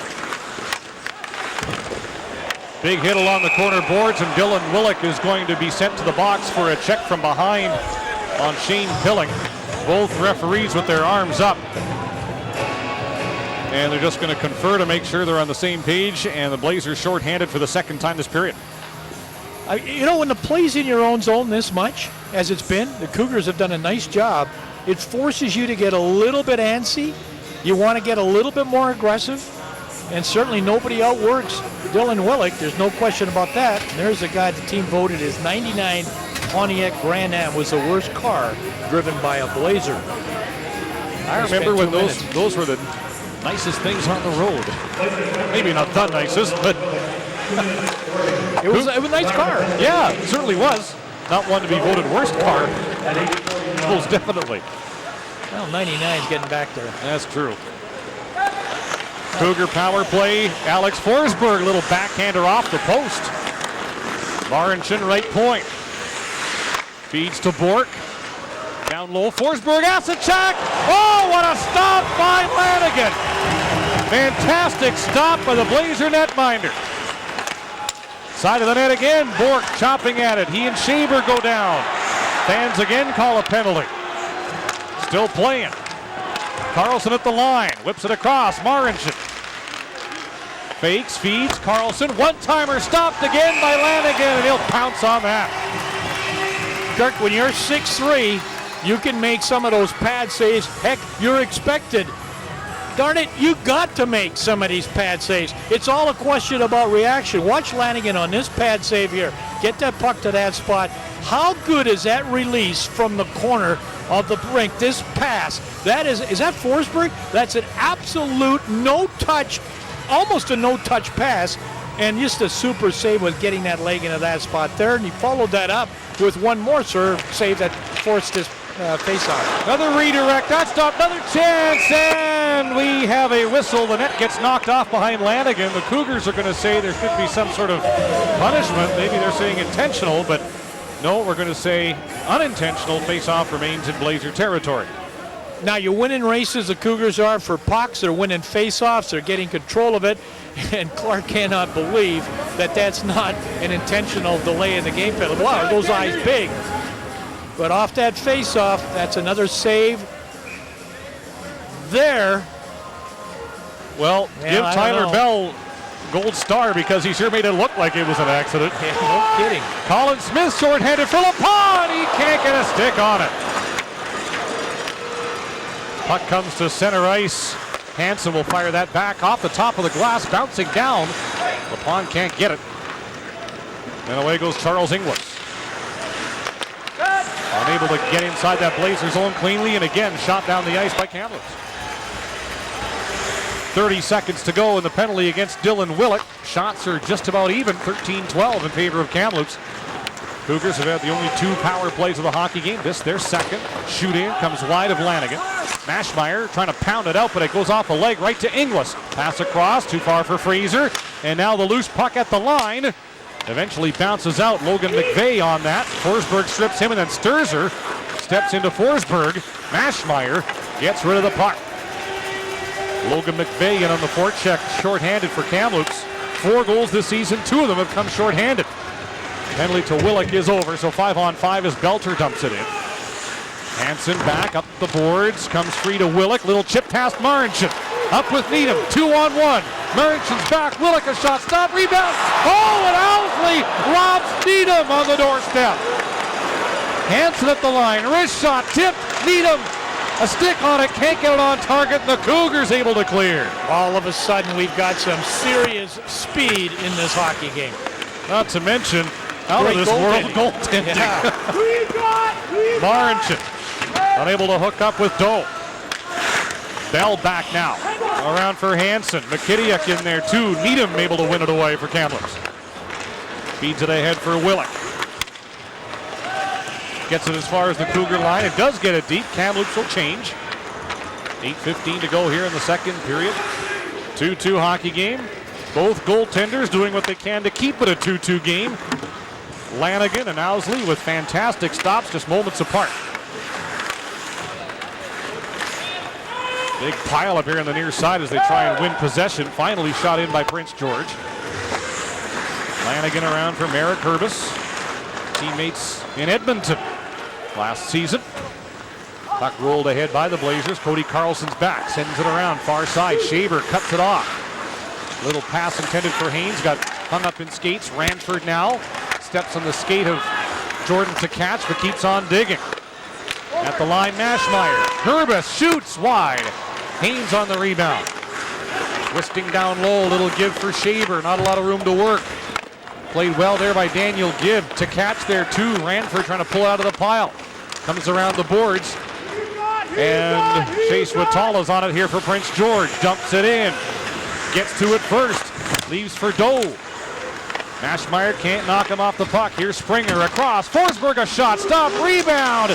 Shaver able to take it away in the corner. Going to work away from Bork and does. Long lead pass. Funny hop in the neutral zone. Icing's waved off. Owsley plays it. Kamloops changing with Jesse Forsberg back on it here for the Cougars. Tenacity there by Tim Bozon in the forecheck, but the Cougars are up. Lloyd Minster's Lyndon Springer rolls it in for Alex Forsberg. Now to Bork behind the net. Throws it through the crease. Forsberg, Jesse resets right point. His pass blocked in front. Medeisky jams at it. Asachak's got it. Pass down, looking for a relay was Bork, but it doesn't get through. Another centering pass blocked. Bork to the corner. Works away from Smith. Feeds Alex Forsberg. Back to brother Jesse. Back in deep it goes. Alex to Asachak for Bork. Couldn't get a stick on it. Blazers withstand that pressure. Now LaPon with speed. Throws one on goal. Rebound. A little too far for Bozon to get at. Smith cuts down his man. Play continues as the Cougars will want a penalty. And then a penalty behind the play. And they're going to call Lyndon Springer for the slash on J.C. LaPon. And the Blazers go on their first power play when we come back. It could have been, maybe should have been 3-2, but that stop by Drew Owsley keeps it even up in Kamloops. Here with Guy Charon, coach of the Kamloops Blazers, and Guy, talk about some of the saves Cam Lanigan has made tonight and your penalty-killing unit. Yeah, I mean, these are big saves. These are the ones that keep your team in the game, and hopefully will help us generate something on this power play to get a goal here. Were you getting on your team a little bit at the start of the second period in terms of their urgency? Yeah, I know, but it's been one of those things coming off the road trip. I think we're a little sluggish, but we've got some time to get ourselves redeeming here. All right, good luck the rest of the way. Thanks very much. Guys. So the Blazers on a 4-minute power play, double minor against Lyndon Springer. First for that whack on J.C. LaPon, and then he stayed with him. And then another hack right there. That's an easy double minor to call. That's stupid. Come on, this kind of a game? Blazers want to play a run-and-gun game. Prince George wants to play more of a hard-on-the-puck game. Well, an opportunity now for Blazers on the power play. 4-minute man advantage for Kamloops. Power play for the Blazers, ranked 10th in the Western Hockey League. The Cougar penalty kill is ranked 12th, but 19th on the road. Turnover, here's Inglis. He gets flattened. Fraser follows, but Shaver able to win that back in the corner. Boy, Charles Inglis was just waiting for that turnover. Puck right in his stick. Now here's a chance. Ranford in, shoot, stop, rebound. They jam at it. Who's got it? Nobody in blue. The white guys do. The Cougars locate it and clear. Wow. That was very, very good penalty kill early in that shift where two solid checks by the Cougars and then a little bit of a breakdown defensively. And, Drew Owsley's there to bail him out. Shaver, Willick, Ranford, Needham, Medeisky. That's a power play for Kamloops with the Cougars. Able to jam a puck back across the line. Blazers will send it in. They'll make a line change. A minute gone in this double minor against Springer. Cougars clear at the length of the ice. They'll change up their penalty killers. Herbis, Mashmeyer, Smith, LaPon, and Bozon. The power play for Kamloops. Bozon's in. spins it into the corner, but Shane Pillings there first. Plays to the line. Herbis holds it in. Bouncing puck. Smith settles it for Maschmeyer. Smith again. Bozon's in front. Maschmeyer down low. Lepon working away from Marincin. Under some pressure. Cougars get it and clear. 25 seconds to go in the first of the double minors. To Lyndon Springer. Now a puck into the Blazer bench for a whistle. 2:19 to go in the double to Springer. This is what I was talking about, Kirk. The real good heart on the puck on the penalty kill.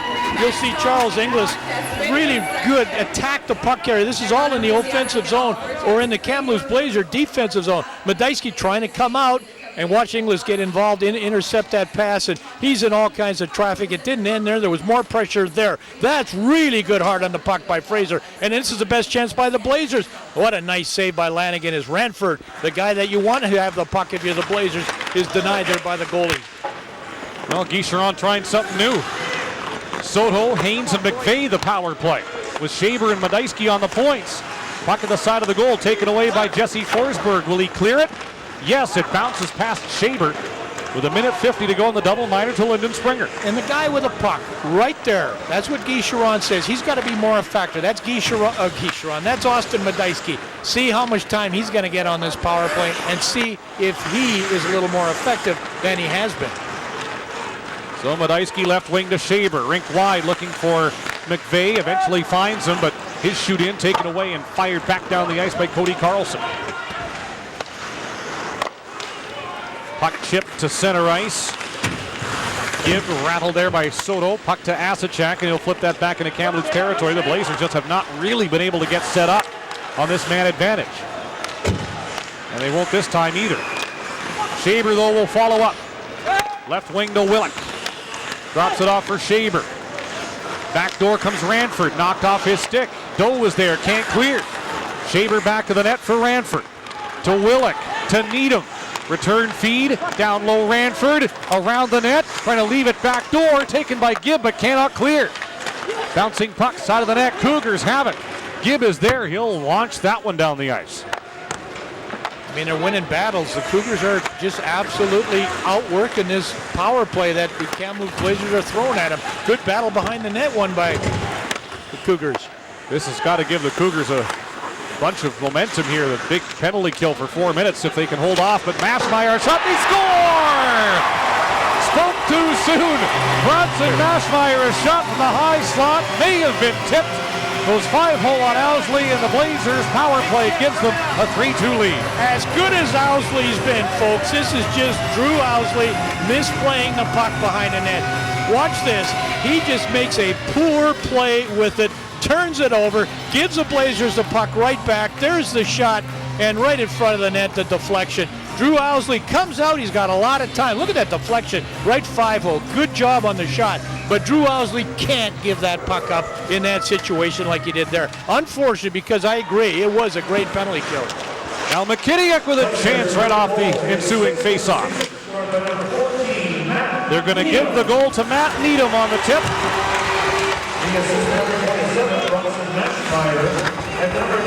Maschmeyer and Ranford the assists. Cougars though back in, centering pass.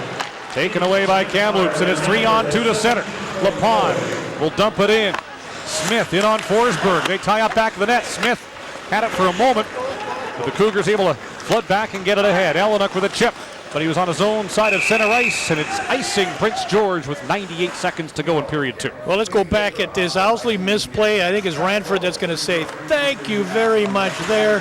You know, he knows one thing. You got to credit Ranford for seeing the ice well. He had only one decision to make there quickly. Get it back to the point. Maschmeyer with a shot and Needham with a nice tip in front of the net. Little bit of a redirect as he scores his 6th of the season. He'll go play in Team 14 Pacific at the under-17s. Played a bunch of games last year with the Blazers as a 15-year-old and did not look out of place. No, and that's why I think he's had a bit of a slow start.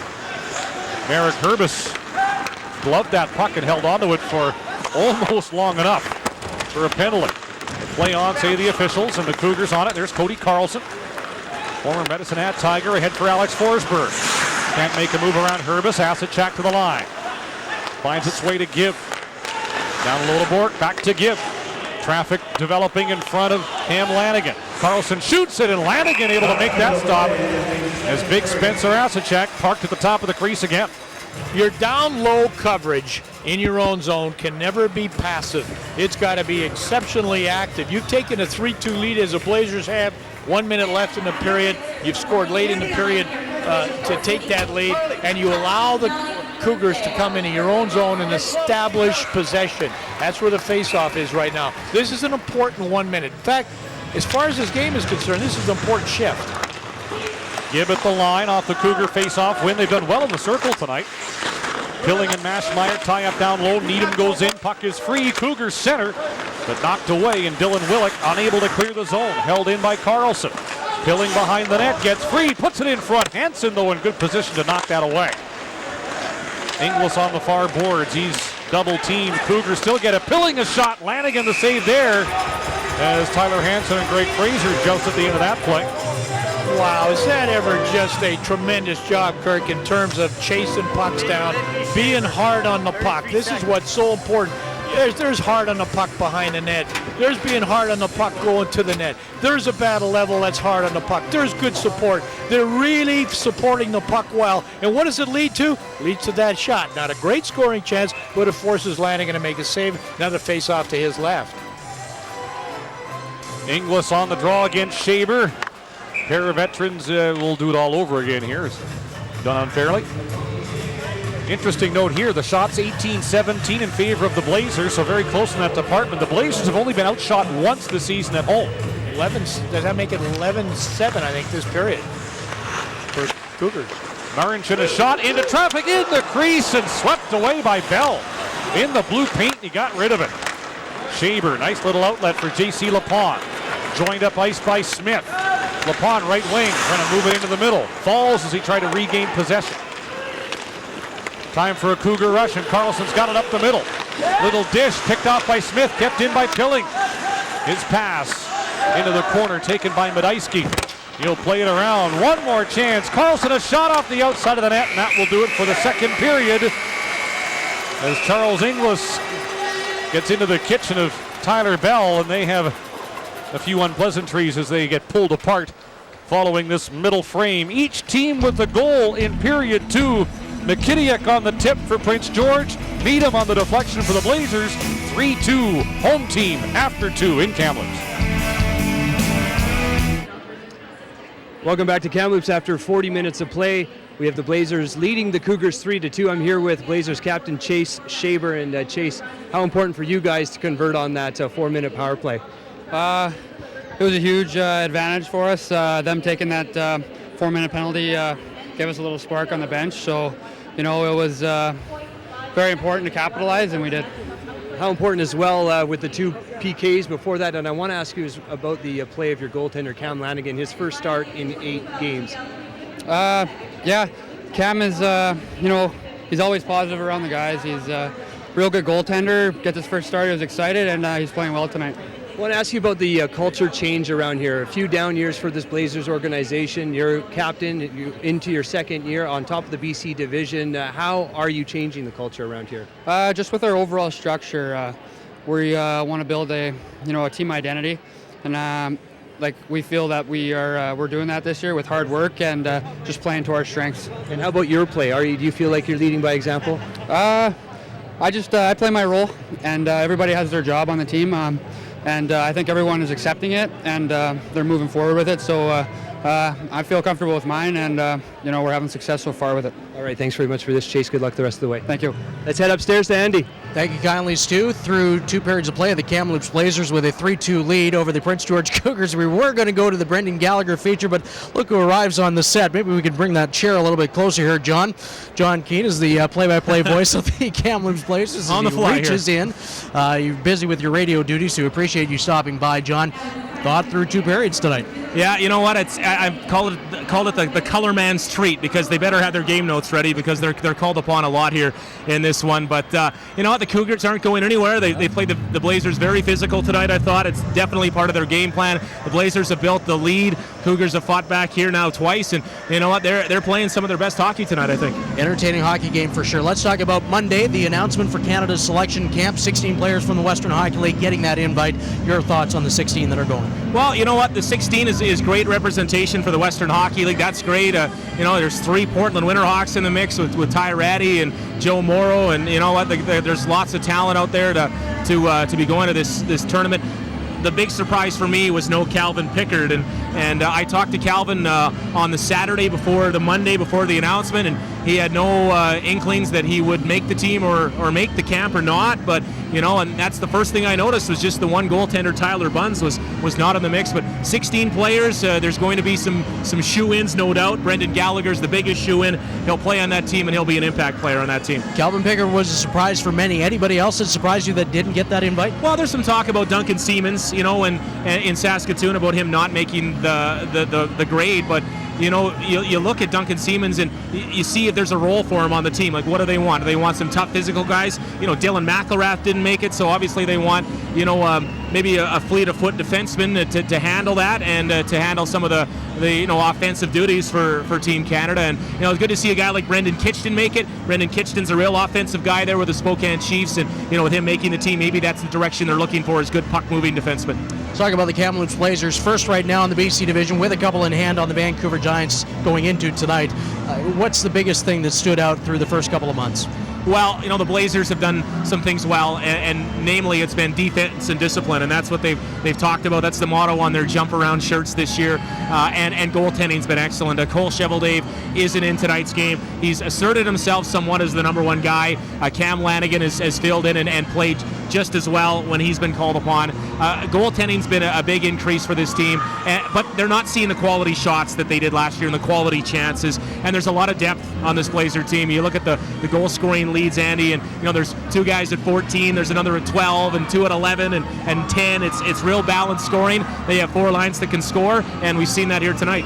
Josh Caron moved to Everett, so that opens up a 20-year-old spot, and with the trade deadline just over a month away, I mean, how much of a player then does Kamloops become to maybe get a needed 20-year-old or anybody else to fill that void? Well, General Manager Craig Bonner says they want to add the right 20 for the right price. He doesn't want to overpay for anything because he feels that he's setting up this Blazer team to be good for a while and for several years, so he doesn't want to get into overpaying. They have stockpiled some draft picks by moving JT Barnett to Everett and then freeing up the 20-year-old spot with Josh Caron for a draft pick way in 2014. Now, the Blazers have some leeway. You know, I think teams out there want players, though. They don't want draft picks, so it's the right player for the right price. I think they lean toward a 20-year-old forward, but I don't think they turn their back on a stud D-man. Now, a 20-year-old that was moved to Edmonton, Tyler Maxwell, and he's made quite a splash there in Edmonton already with 4 goals in 4 games.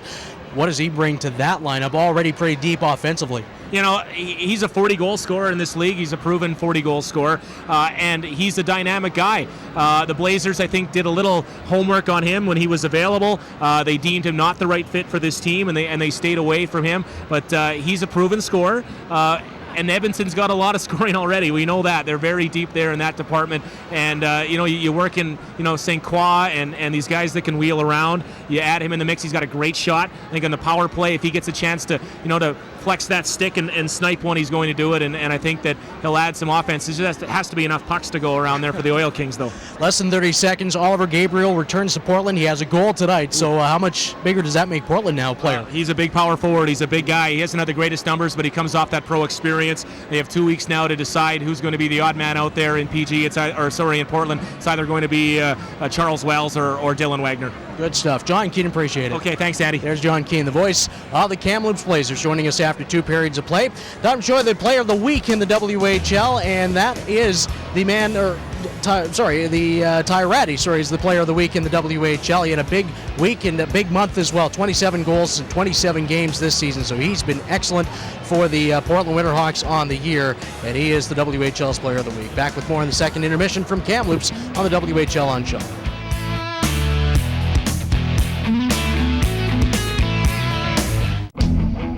the 16-year-olds scoring in the second period. Jake McKittick for the Prince George Cougars. Matthew Needham for Kamloops. Needham with the go-ahead goal. It's 3-2 Kamloops over the Cougars through 2 periods of play. Well, our Husky profile tonight looks at Brendan Gallagher, the heart and soul of the Vancouver Giants. On Monday, he was named one of the 16 WHLers to be invited to the selection camp for Canada's World Junior team. And Peter Verge has more on the Giant with a big heart.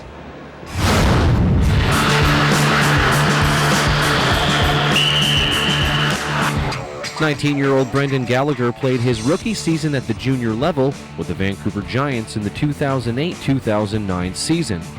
But his love for the game started at a much earlier age. I first started skating when I was 2, and my parents said when I would go out on the rink and I just would never want to come off. So I think from the time I just started skating, I've just kind of loved it and fell in love with the game. And it's just something that you've stuck with and you continue to get better. And when you have success with something, you generally enjoy doing it. And this right winger knows success. He was selected 147th overall by the Montreal Canadiens in the 2010 NHL draft, where he played 5 preseason games with the team. It was a really good experience, obviously, to get to play against a lot of NHL talent and a lot of big-name NHL stars was really cool for me, and a lot of players that I looked up to. I got to play against Martin St. Louis, who's been my idol ever since I started watching the game. I think that experience there really helped my game. This week, Gallagher was one of 16 players that received an invite to Canada's World Junior Team tryout camp. He was invited to try out last year, but was a late cut, something he would like to avoid this year. Canadian World Junior Team is a team that you watch growing up, and every Christmas time you sit by the TV and watch that tournament, so it's another goal that every hockey player has growing up in Canada. For me, it's nothing different. It's definitely a big goal, and it would be really cool to play in Edmonton, where I grew up. And standing at just 5'8", Gallagher has heard a lot of people say his size will hold him back, but he says he blocks it all out and continues to work on the skills he needs to move forward. To be a smaller player and to play in the NHL, you need to be an elite skater, so that's something I'll continue to work on, and just your all-around game. You can never stop getting better, and you need to continue to enhance all your skills, so it's something I'll continue to do for sure. I'm Peter Verge in Vancouver for The Express. Many thanks to Peter, and best of luck to Brendan Gallagher at Canada's selection camp in December in Alberta. 8 other games going on in the Western Hockey League tonight, aside from the one here in Kamloops, and the Prince Albert Raiders handing the Kootenay Ice their first loss on the 9-game road trip. They had won 6 straight on the trip, but the Raiders hand them a 7-5 decision this evening. In fact, PA in tonight's game was trailing 5-2, but Mark McNeil, another one of those invites, had an amazing night. 3 goals and 2 assists for a 5-point effort. Kellen Tochkin also with a couple of goals this evening for the Raiders, so they get a big win over the Silvertips, ending their 2-game slide. Vancouver Giants continuing out east. Their trip ends tomorrow in Swift Current, and they've got 3 wins through 5 games on the trip, with a 4-1 decision over the Regina Pats this evening. Matt Bellerive getting the winning goal for Vancouver. And how about Jordan Martineau? He's got 16 goals on the season, 11 all of last year. So the Giants pick up their 18th win of the season. Brandon Wheat Kings, they handed the Red Deer Rebels their 8th consecutive loss with a 4-2 victory tonight. Darian Terzinski had a hat trick in this evening's game for the Wheat Kings. He's up to 18 goals on the season. Ryan Pollock also scoring for Brandon. 18 wins on the year also for the Wheat Kings with that decision. And now Red Deer falls to 14-10-0-3. Calgary Hitmen and Victor Rask getting his second of the game, which was the overtime winner, a 3-2 decision over the Spokane Chiefs tonight. So Calgary 7-3 in their past 10 going into this evening, get another win. So they're really going in the Eastern Conference. Rask now up to 15 goals on the year. Saskatoon has taken a 2-1 lead on the Medicine Hat Tigers in Medicine Hat. Josh Nichols scoring twice tonight for Saskatoon, coming off 3 straight home ice losses after they couldn't lose on home ice with 10 straight wins to start the year. Hunter Shinkarik with his 26th of the season for Medicine Hat. He opened the scoring. That's a final in overtime. Victoria Royals and the Kelowna Rockets in the third. It is knotted at 1. They were a 1-goal game last week in Kelowna, and they're tied right now. Colton Sissons and Robin Sudek, the goal scorers tonight, both with their 15th of the season. Portland Winterhawks in the third period. They're up on the Everett Silvertips 3-1. Josh Burkholz with the goal for the Silvertips. He's got a 9-game point streak now in the WHL. Portland 2 back of Tri-City, who are in a 1-1 tie with the Seattle Thunderbirds in Seattle. And for all you need to know about the Western Hockey League with news and scores and highlights as well, go to the website at www.whl.ca. Third period is on the way in Kamloops. The Blazers leading the Prince George Cougars 3-2. Back with more on the WHL on Shaw. Welcome back to Interior Savings Center. The Blazers with a 3-2 lead over the Prince George Cougars after 40 minutes of play. A teddy bear night here, and it's going well for the home team so far. And in that second period, Bill, we saw a little bit of everything. We saw some good goals, some good work down low, and we also saw some great goaltending in that middle period. Well, we're going to show you the saves first, one by each goaltender, because it was pretty spectacular. This is a terrific save on Spencer Asachuk. Owsley answers back the other way as well. However, you can't make all the saves unless you got a good vision of the puck. Now this pass here is supposed to go to Belter. It hops over his stick there, but it ends up right on Carlson's stick. Now if you get a look at the shot from Carlson, watch the deflection by McKittiak. You can't see it, and it deflects it perfectly over top of the goaltender's shoulder. Now, Owsley misplays the puck. That's all right. But Ranford, look at a quick turnaround. Mashmeyer over the middle of the ice, lets the screen build up in front of the net. There's the shot. We'll tell you how kind of deflection that is by Matt Needham. Watch this. Down low now. That deflection goes right between the legs of the goaltender. So you have great saves. You have great deflections. Hey, we got a hockey game here still in play with the Blazers leading 3-2 going into the third. Cougars outshot the Blazers in that second period 12-8. We're 18 apiece on the shot clock, and you see Campbell Elenick in on the scoring, and Bronson Mashmeyer with 2 assists on the night to help give his team a 3-2 lead. And the Blazers so far this season are 12-2 when leading after 40 minutes. The Prince George Cougars are 0-13 this season when trailing after 40. So the Cougars have a big hill to climb if they want to extend their win streak to 3. The Blazers looking for their 5th win in a row. Needham, McVeigh, and Willick start things out here for the Blazers. Asachak, Bork, and Alex Forsberg are out here for Prince George. And the Cougars are on the puck. Jesse Forsberg up for Bork, left wing, around Mashmeyer, centering pass. Herbis able to block that to the corner. Alex Forsberg's pass knocked away by Willick. He'll flip that rink wide. Herbis is up on the play, but so is Jesse Forsberg and forces the Blazers back. Loose puck in the Blazers zone. Bork's got it, fakes across, they score! Spencer Asachak redirects the centering pass in 33 seconds into the third, and the Cougars have once again tied the game. You know, and again, this is just good puck anticipation. The puck's going to come out to the blue line, and you know, it's just a super spot to pick it off. I think this is Bork. He did this earlier. You know, it was Forsberg just recognizing, this time it's Bork, recognizing that they're going to try to get that puck off the wall, and once he creates that loose puck, it's just a fake shot, and once you get that pass over to Asachek, goaltender Lanigan, absolutely no chance on that play. Well, if you're going to mount a comeback, trailing by 1 going into the third, it's a good thing to get one early, and the longer this game stays tied or close like this, the better the chances for the Prince George Cougars. So we're back to a tie hockey game, a 19-minute hockey game. Cougars sending one to the net again. And who's got it first? Well, nobody yet. Finally taken away by Chase Soto. Now for Ryan Haynes, stopped up at the line, and Prince George comes back in offside. Just past a minute gone here in the third. Sometimes you're forechecking the way the Prince George Cougars are doing it. Forces the players to make passes in spots where you really don't want to make it. And you want, as a defenseman, Kirk, when you're coming in a forecheck, you want him to see you come in a forecheck rather than the options you have of where you want to pass the puck. And right now, it's really been a very, very good, I think, probably last 30 minutes by the Cougars. They're coming out of their own zones, they're getting it deep, and they're in good position and literally forcing turnovers. And I might add, capitalizing on it. Blazers on it at center, an Austin Malayski pass. Glances off Ranford into the offensive zone. Bozon chasing it down. Ranford there too, has possession. Center, Smith, shoot, stop, rebound. It's in traffic, in tight, and Owsley able to pounce on that. Colin Smith just finds himself in a nice soft spot. One of the keys to be a good goal scorer is to stay patient in those areas around the net. Colin Smith sometimes, you know, I don't want to say him, but you rush your positioning. Watch the work, stay right there. That's perfect. He couldn't have been in a better spot. And to stay patient to take that pass and then followed up to try to get the rebound. Very, very impressive. LaPon, Yulee, and Sturzer. As Guy Charron's juggled his lines here in the third period. Tyler Bell holds the puck in.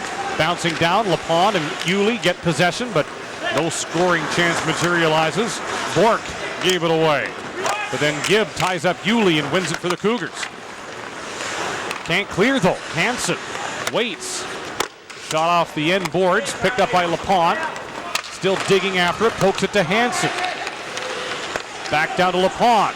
To Bell with all kinds of room, shoots wide, rebound, skips off the inboards. LaPon in front. Bell a blast, scores! Tyler Bell, his first Western Hockey League goal, and the Blazers have taken their fourth lead of the night. It's 4-3. Yeah, it's just a sign of a very confident hockey club. This is exactly what the Kamloops Blazers want. They know that they can outwork the other team. I felt all along that if the Blazers could get that puck below the face-off dots, if they could get that puck deep in the zone, they'll test your coverage. This time they're able to do that. They get it back to Bell. There's the big shot, and it's in the back of the net. 17-year-old from Regina with his first WHL goal. Western Hockey League goal scored by number 6. And the Blazers have once again taken the lead.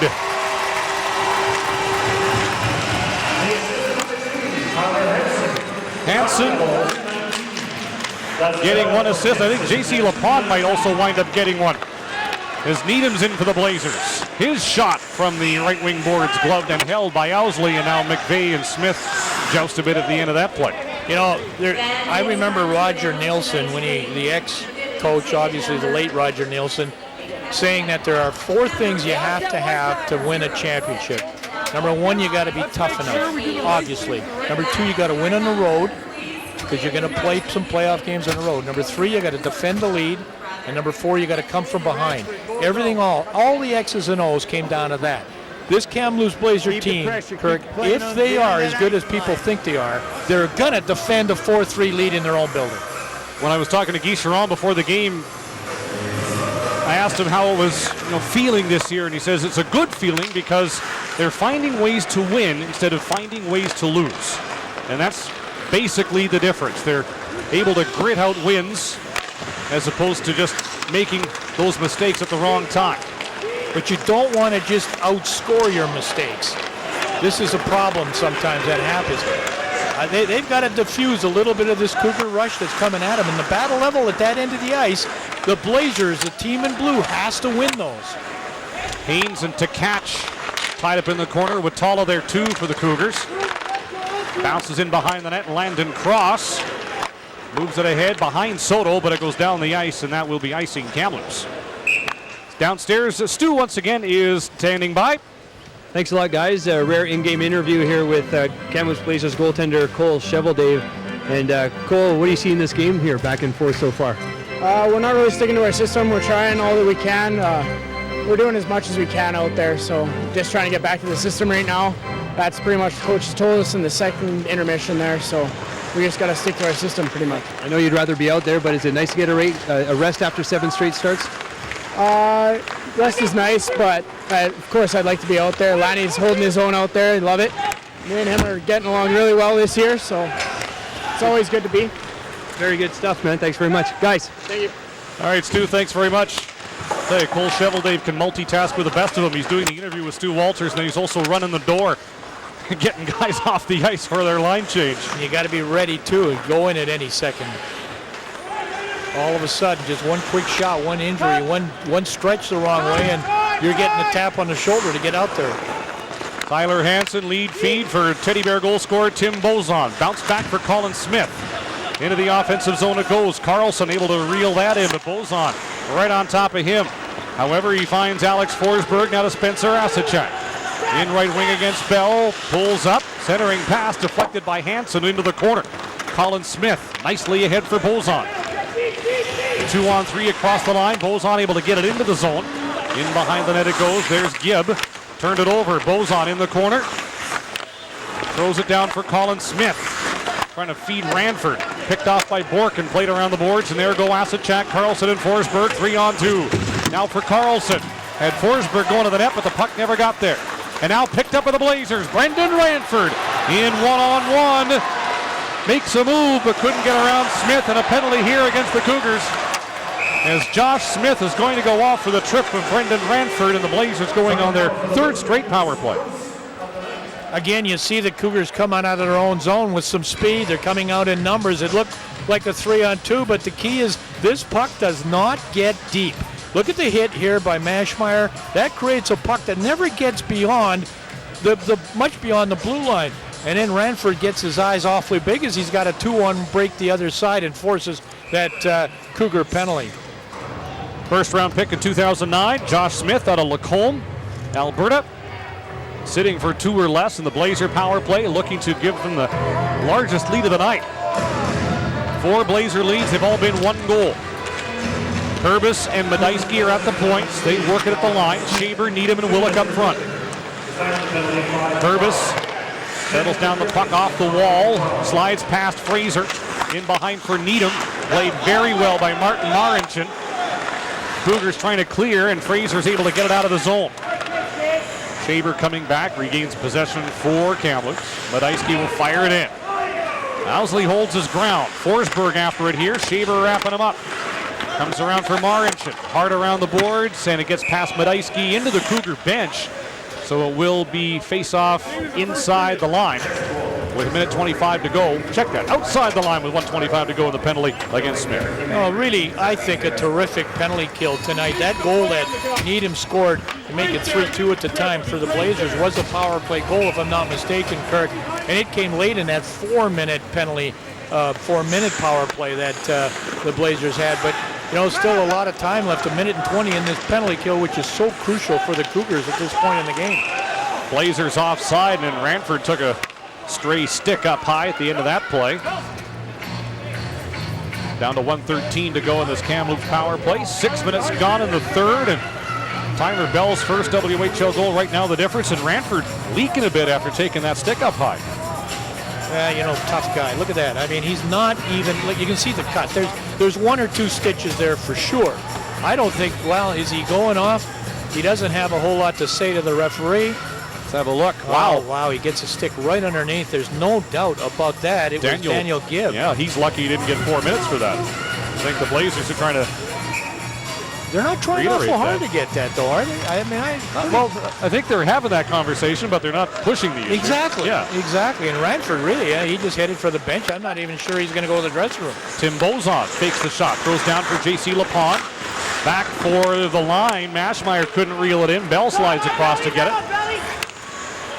And now returns it to Maschmeyer. Up for Bozon. His pass off a stick right to Bell. Back for Bozon. In across the line, but again, Smith jumps the gun. A little angry over at the line. That frustration showing for Colin Smith, and we'll reset with a face-off. Tim Bozon took that original pass standing still between the blue lines. And, you know, that was part of the frustration. He knew he's got to be moving. Then you can tell by the look on his face, and the second time he got the puck, he ran into a couple players that were holding the blue line much better than they were when he scored that opening goal that got the Teddy Bears involved. So a little bit of frustration there by Bozon. Honestly, after the goal that he scored, I think he hasn't been as effective as he'd like to be. Medeski and Herbis are on the blue line for the Blazers on this power play. Sturzer, Yuli, and Soto, as the Blazers try and get something going on the power play. Marincin checks his man Sturzer on the far boards, clears the zone, now pounded in by Herbis. Marincin can't get it out. Soto has a goal tonight, spins it back to Medeski. One-time feed for Herbis, does well to get to that. Now down for Sturzer, falls against Marincin. Yuli gets free against Forsberg. Dishes to Herbis at the line, penalty is almost over. Here's Yuli, left side. Down for Sturzer. Behind the net it goes. Soto for Sturzer, trying to bank it in off Owsley, and then gets buried behind the net. Fans calling another penalty. That was in front of the net, but no call from the officials. Now Soto on his forehand. Spins away from Fraser to Sturzer's side of the net. Wrapped up back to the goal. Taken by Jesse Forsberg, rattled off the glass and down the ice. And it looks like that should have enough gas for icing, and it does, with 7:40 gone here in the third. And Stu's a busy guy. Where are you, Stu? Well, just in the back of the tunnel here, guys. So don't think you can locate me, but Blazers athletic trainer Colin Robinson is checking out Brendan Renford, and he is giving him a couple steri strips just on that chin wound that keeps opening up on him. So he's just a few feet away from the bench and won't be out for long, but he'll get that back there soon. All right, good work, Stu. Thanks very much. A chance for the Blazers off that face-off, just in tight. Went short side high on Owsley, but over the net. Now Willick is there. Back to the line for Bell. To Hansen. Fires it wide. Puck right to Owsley at the side of the net. He'll knock that aside. Willick again to the line. Bell back for Willick. His shot blocked away by the Cougar goaltender. Matt Needham was a goal tonight. Down for McVeigh around the net. Hansen on the pinch. Fraser sees it coming. Got it ahead for Josh Smith. Rink wide for Marincin. Joined by Inglis. And he's towards the goal. Can't get a shot. Willick angles him off. Now puck around the net. Bell there for the Blazers. Wrapped up by Belter. But it bounces free and Bell's got it. Go for a bit of a skate. Fights off Campbell Elenick. And then gets ridden hard into the boards and Bell is down. And Elenick is getting the attention of Tyler Hansen as Belter's in. Wait, shoot, stop, rebound. Touched by Willick and held, and Tyler Bell down on the ice right in front of the Blazer bench as he was ridden out hard. I believe that was Campbell Elenick. And Colin Robinson out there having a look at him.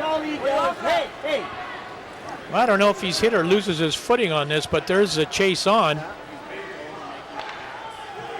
Yeah, he's taken hard in the wall. And you're right, I think it was Hansen was looking for him all the way up the ice, but as that play developed and went towards the net, I don't think Hansen had much choice to try to get even. He had to get back because it was looked like a developing rush. Didn't look like a dirty hit. It was just finishing the check right in front of that Blazer bench, and Bell just took it somewhat awkwardly. There's Colin Robinson having a look, checking out the neck area on Tyler Bell. You know, as you watch this hit, Kirk, I think the way the game has gone is it's become a whole lot more of using your body as a lever, getting good leverage. Yeah, he drives him in there. Certainly not a high hit, not an elbow. Yeah, just went in funny, I think, Bill. Just made real good contact, Elenick did, and you know, and never broke contact. Once he made contact, he stayed with it. There was no separation. Well, Bell did leave the ice under mostly his own power and stayed in the tunnel in behind the Blazer bench, so early looks on Tyler Bell are positive. Meanwhile, we have 11:17 to go in a one-goal game. The Cougars have it. Carlson fakes the shot. 3 Blazers up high, and they get the turnover.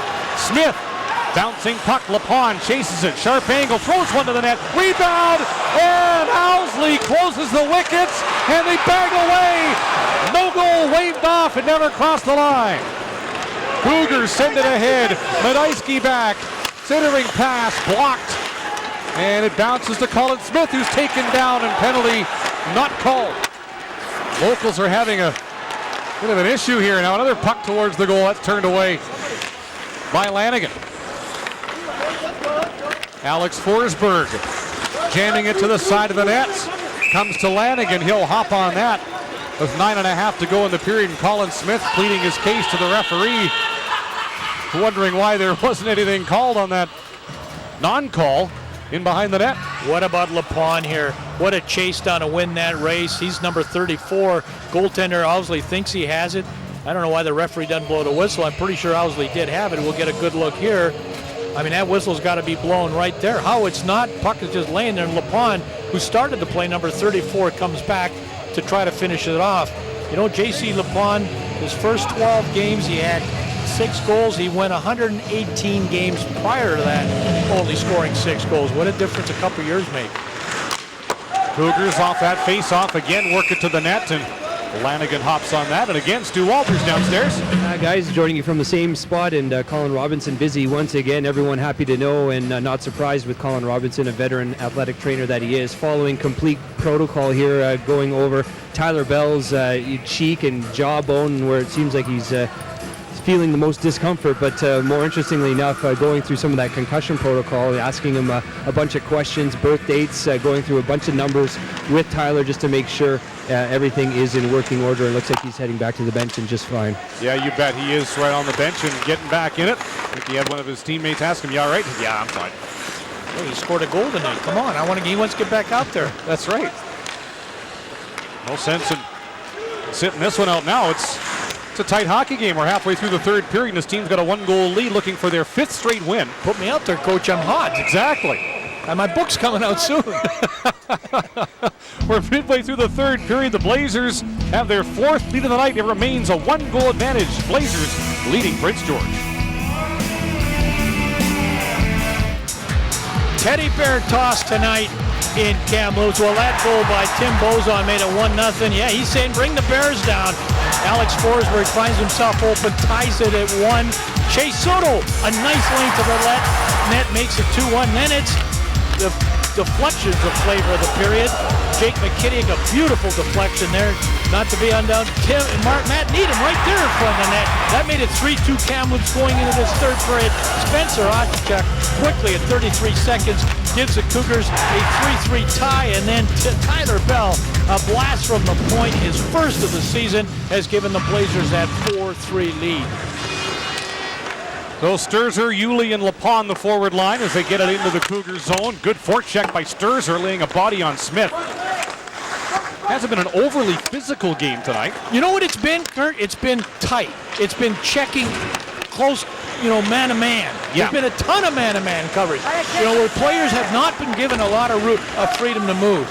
But no, the hits have not been that big. Campbell Elenick behind the net for Prince George. Hands off to Jordan to catch. Sturzer trying to break that up. Around the net it goes. Lapon is there.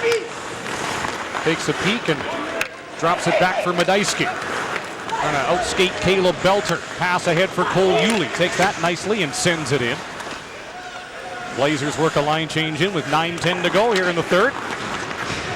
Josh Smith turns it over. Bozon joining Smith late. Smith in, waits for Bozon. Can't get a stick on it. The Cougars flood back.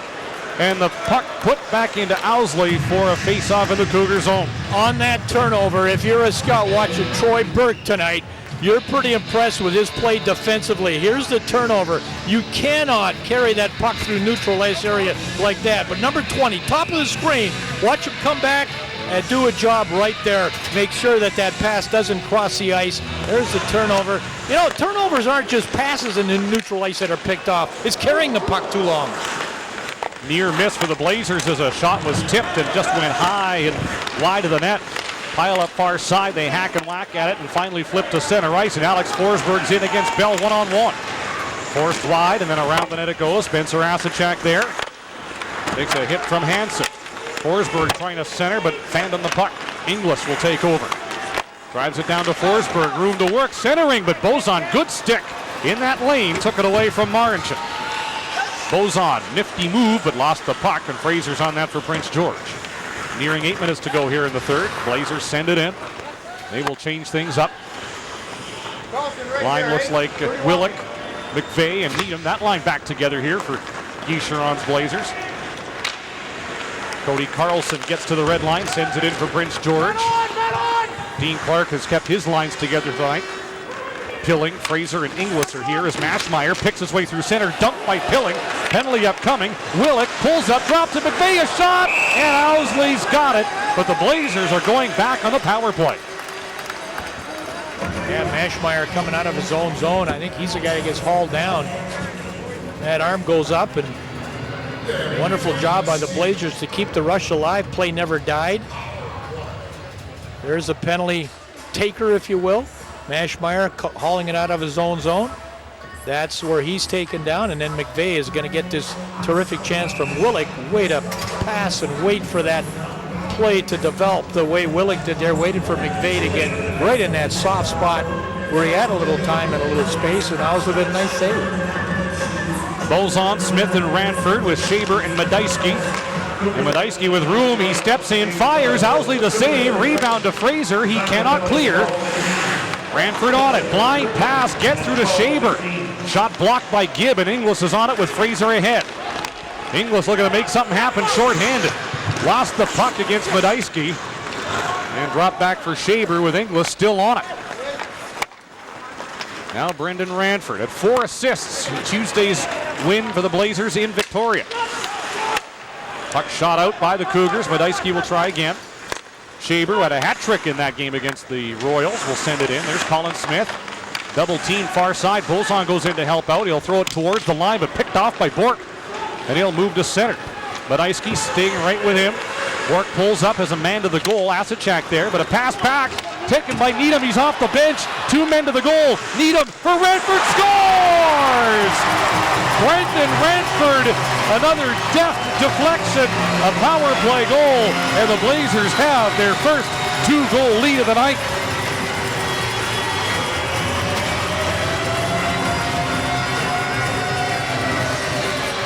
Troy Burke does not get this puck in deep, and when you turn it over there, especially going back towards your own zone, you got problems. Needham off the bench. What a nice little pass.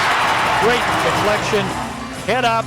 Saucer pass right on the ice and a one-hand deflection. You know, Brendan Ranford, to me, told you that cut on the chin wasn't going to hold him back. He's played so much of this game tonight by instinct. Some of the places he's put the puck, he hasn't looked, and it's gotten there. Well, a 2-point night for Matt Needham, a 2-point night for Brendan Ranford, a 2-point night for Bronson Mashmeyer.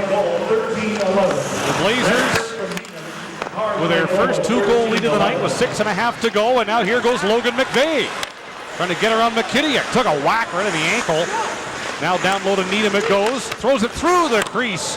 Turned away by Owsley. Bell at the line. Gives to Willick. Backdoor McVeigh. Had it skip on him. Needham's gone to the bench for a change, so it's 4-on-5 right now in Prince George's favor. The Blazers get their line change done, and Shaber on it. Up for Bell. Lobs that back into the Cougar zone. And now Gibb ahead for Fraser. Rink wide for Pilling. Gets the red line and dumps it in.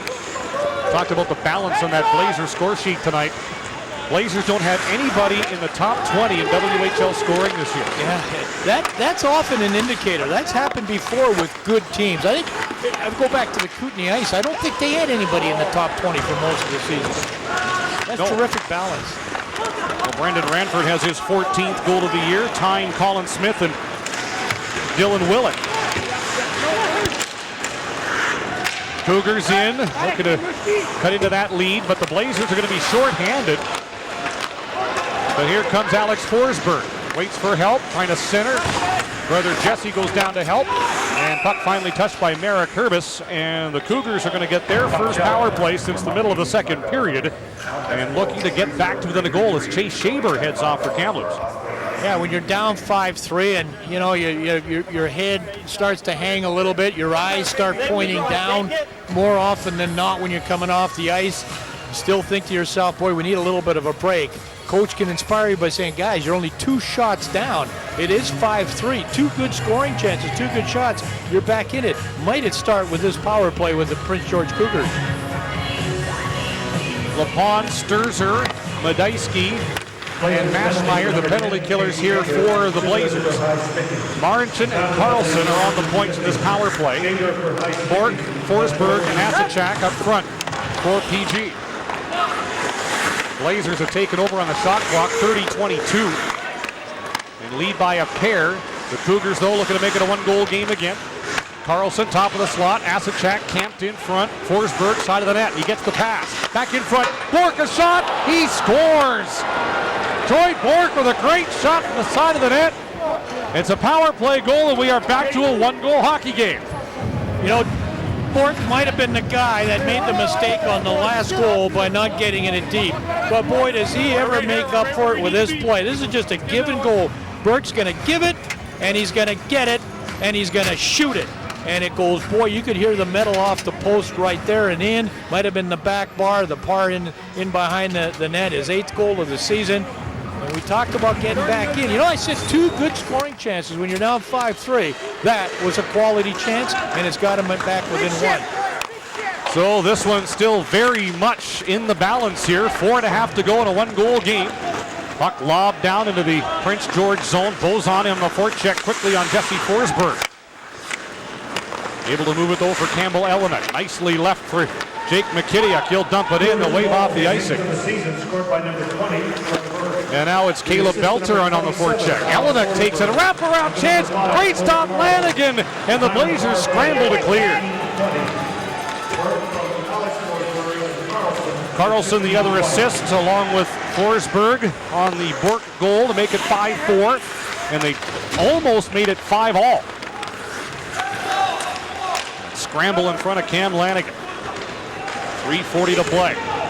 Cougars dump it in. Lanigan slows it up. A Pilling right there. Slammed into the boards by Merrick Herbis. Willick trying to win that puck out of skates, and he does. Willick up through center. Chips it in deep. Gives chase. Has it himself. Good work here by Willick.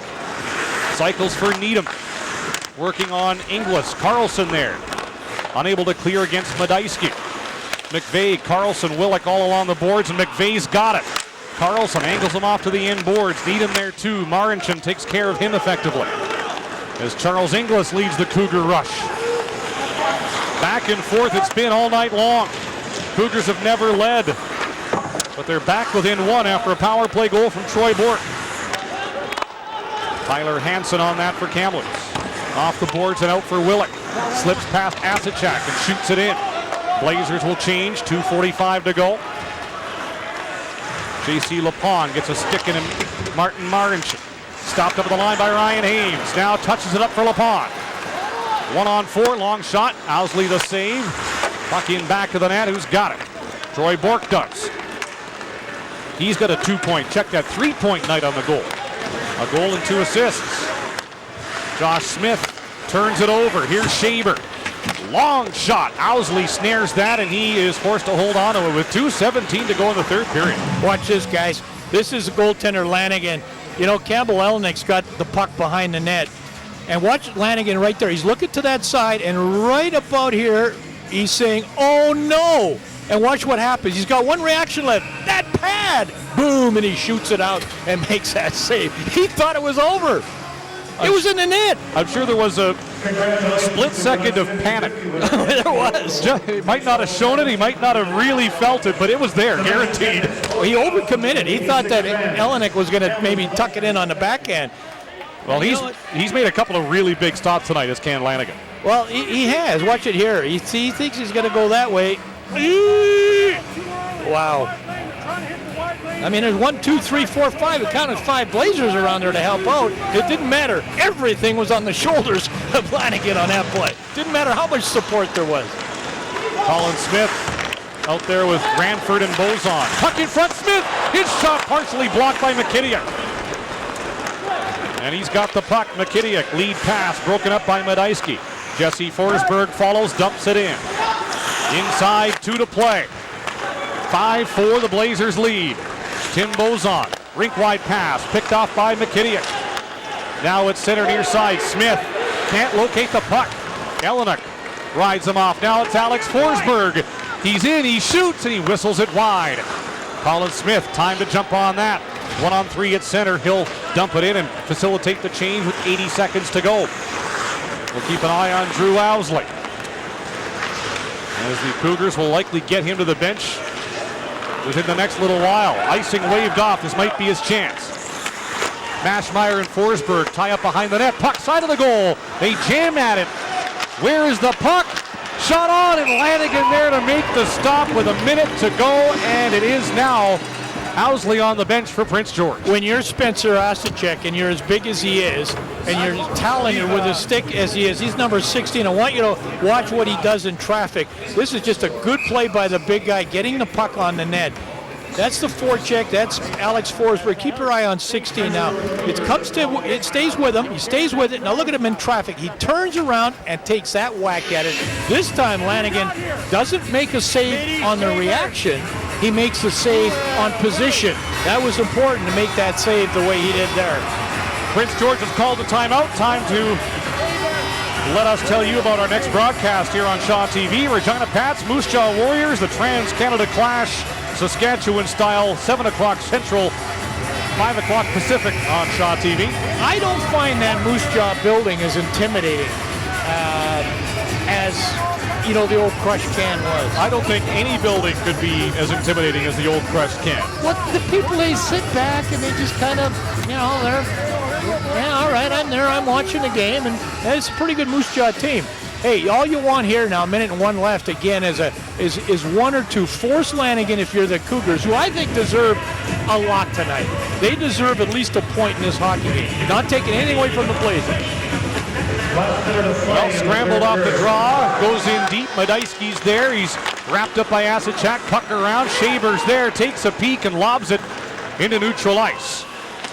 So the Cougars at center trying to move it ahead. It's kicked to the line, and who's got the puck? Prince George. And it's Marincin, right wing. Tight ropes the line, centering pass, bounces to Lanigan, and he's on top of that. Another heart-in-your-throat moment for Blazer fans. Well, you know, Marincin, as big as he is, number 28 for the Cougars, he can control the puck, and all he wants to do on this one is get it to the far side of the ice. There. He knows that there's going to be guys going to the net. Why? Because you got the extra attacker, and sure enough, he does. And again, just a redirected, Lanigan makes the save. Inglis and Shaber on the face-off. One to the corner, Madejski hard around the boards. It will get to the line and off Carlson and out. 30 seconds left. Cougars get it in. Alex Forsberg trying to get it away from Austin Madejski. He does. He centers, but it's blocked to the corner. Now puck to the line, held in. Carlson, great place. Can't get a shot. Blazers falling all over the place. Puck in front. Another chance. Lanigan the stop. And the Cougars desperately trying for the tying goal. Buried in front of Lanigan. 15.5 ticks left on the clock. Well, just get pucks on the net. This is a good job at the defense and from the, I believe it's Carlson at the point, to give himself a little bit of time, fake that shot, and then get it there. And, you know, again, you got to storm the net. You want guys out there that can win battle positions. And, you know, this is testing the Blazer coverage to the absolute limit. 15.5 seconds left. Now Guy Charron calls his timeout, giving his best defenders a break. Willick, Shaber, Madejski. Looks like Smith and Hansen, so a couple centermen out there for the Blazers. Marincin, Forsberg, Bork, Carlson, Inglis, and I believe that's Asachak in behind there as well.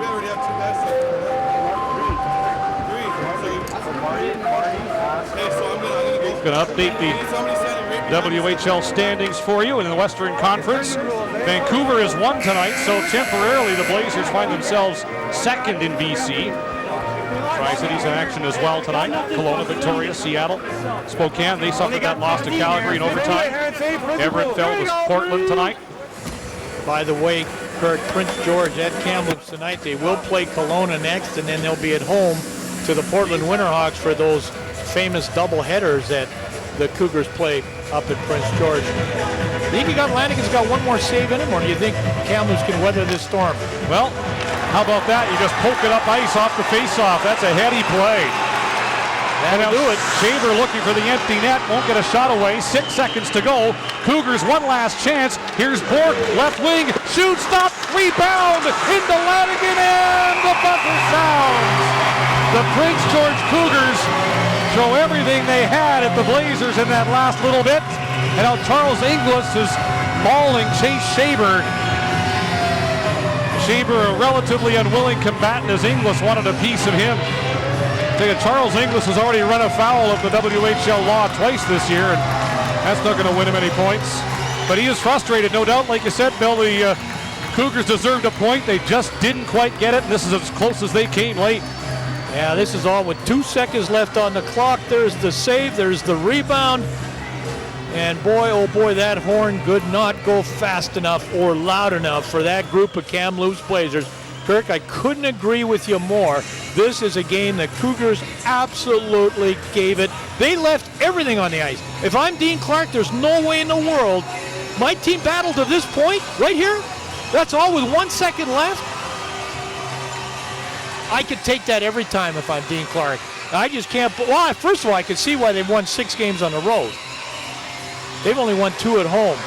boy, if they play that way up at Prince George, they're going to be a handful the rest of this season. Well, I talked to Guy Charron before the game. He said, we're playing games and we're winning games, but there's still lots of room for improvement. The Blazers were pretty darn good tonight, but you can tell that they've got some things they want to work on as well. And they'll take the win, their 19th of the year, to move back into first place in the BC Division and for a few minutes at least, first in the Western Conference. Stay tuned, we have a post-game show coming up from Kamloops. Blazers win 5-4. Welcome back to Kamloops. The Blazers have just defeated the Prince George Cougars by a score of 5-4. I am here with Blazers rookie defenseman Tyler Bell. Tyler, before we get to your first WHL goal, tell me what you thought of that seesaw game tonight. How fun was that to play in? Oh, it was tough to play it, actually. There's back and forth, and it's hard to get the momentum back, and it's just the momentum keeps changing. It's a tough game to play in, but you got to work with it, and it all works out in the end. What did it mean to score your first WHL goal? It's pretty exciting, I've been waiting for it for a while, and it finally came, and it's pretty relieving, and I'm pretty excited. Now, we also saw you take a pretty big hit there in that third period as well. Roller coaster of emotions for you, but what were you going over with Colin Wilson there in the tunnel, and what were the side effects? Well, I hit my jaw on the boards there, and it really, it stung, so he wanted to make sure I didn't have a concussion, and just make sure everything was all right, and my jaw was in place, and everything was fine. It was more of a stun to me, so then it came back and it worked out fine. Pretty big trade earlier this week by this Blazers team in getting Josh Caron out of here, the 20-year-old defenseman. What does that say about your play and how you're fitting in here, because they want to give you a bigger role? Yeah, they said they want us to, our me and Cross, our young defenseman, they want us to get more playing time. We've been playing well, and it's sad to see him go. He's a good guy, but it's more playing time for me, so I'm kind of happy about that. Well, Tyler, thanks for doing this with us, tonight's first star, and congratulations on your first WHL goal. Thank you. Let's head back upstairs. All right, Stu, thank you very much. Blazers hold on for a 5-4 win. They've won their last three by a single goal. A lot of one-goal affairs for them, but they found a way to get it done, and that's what Guy Charron was talking about when I was talking to him before the game. They're finding ways to win instead of finding ways to lose. Yeah, Kirk, this is a game, obviously, they would have lost in the past. They would have found a way to lose. They wouldn't have had the same confidence. Credit to Prince George Cougars. No question they played. They forced the Blazers to have to play a rugged game. Kamloops wanted to play more of a free-flowing game. They wanted to go more on the rush. They wanted to attack more. There were traffic jams all over the ice, and I credit the Cougars for that. But I thought that kid Tyler Bell did play a great game. And, Landon Cross and Brady Gaudet are the other 17-year-olds that are going to get more ice time, only get better because of the Josh Caron trade. Cam Lanigan comes in. He hadn't started since November 12th and came up with a couple of really big saves. One of them huge in that second period to keep it a 2-2 game. The Cougars could have taken the lead on that, and it was steady down the stretch. And Drew Owsley gave the Cougars good goaltending as well to keep them in the hockey game tonight. Well, there were flurries of terrific saves. There's no question about it. You come to expect that in the Western Hockey League. A couple of the goals that were scored were deflections. I don't care who you are, you're going to have trouble making that save. I thought it was just a terribly, like Tyler said, it was a tough game to play. It was rugged. I just can't believe that the Cougars don't have more success playing that kind of game if they play that way all the time. But I'll tell you, both teams are better when they get to play this kind of hockey game. You improve in these kind of adverse conditions. It was tough to play, and congratulations to the Blazers on the win. Another fun one here on Shaw TV. We got another one next Friday night. We'll see you from Moose Jaw, but that's it for us upstairs. Let's turn things over downstairs to Andy Neal. All right, thank you kindly, Kirk. And these two teams know high-scoring games. The Cougars won a pair last year by scores of 7-5 and 9-5, but Kamloops gets the upper hand tonight. Let's take a look at the Cal Tire three-star selections in this evening's game. And the first star is Tyler Bell. We just heard from him. His first WHL goal, almost the winner. That one goes to Brendan Ranford with the eventual winner tonight. But Bell, the first star. Matt Needham, a goal and an assist tonight. Big goal to put Kamloops back ahead in the second period. And Troy Burke, big game for him for the On-Away Alberta product. A goal and 2 assists for the Prince George Cougars. But in a losing cause tonight, the Kamloops Blazers are a 5-4 winner over the Prince George Cougars. The out-of-town story is next on the WHL on Shaw.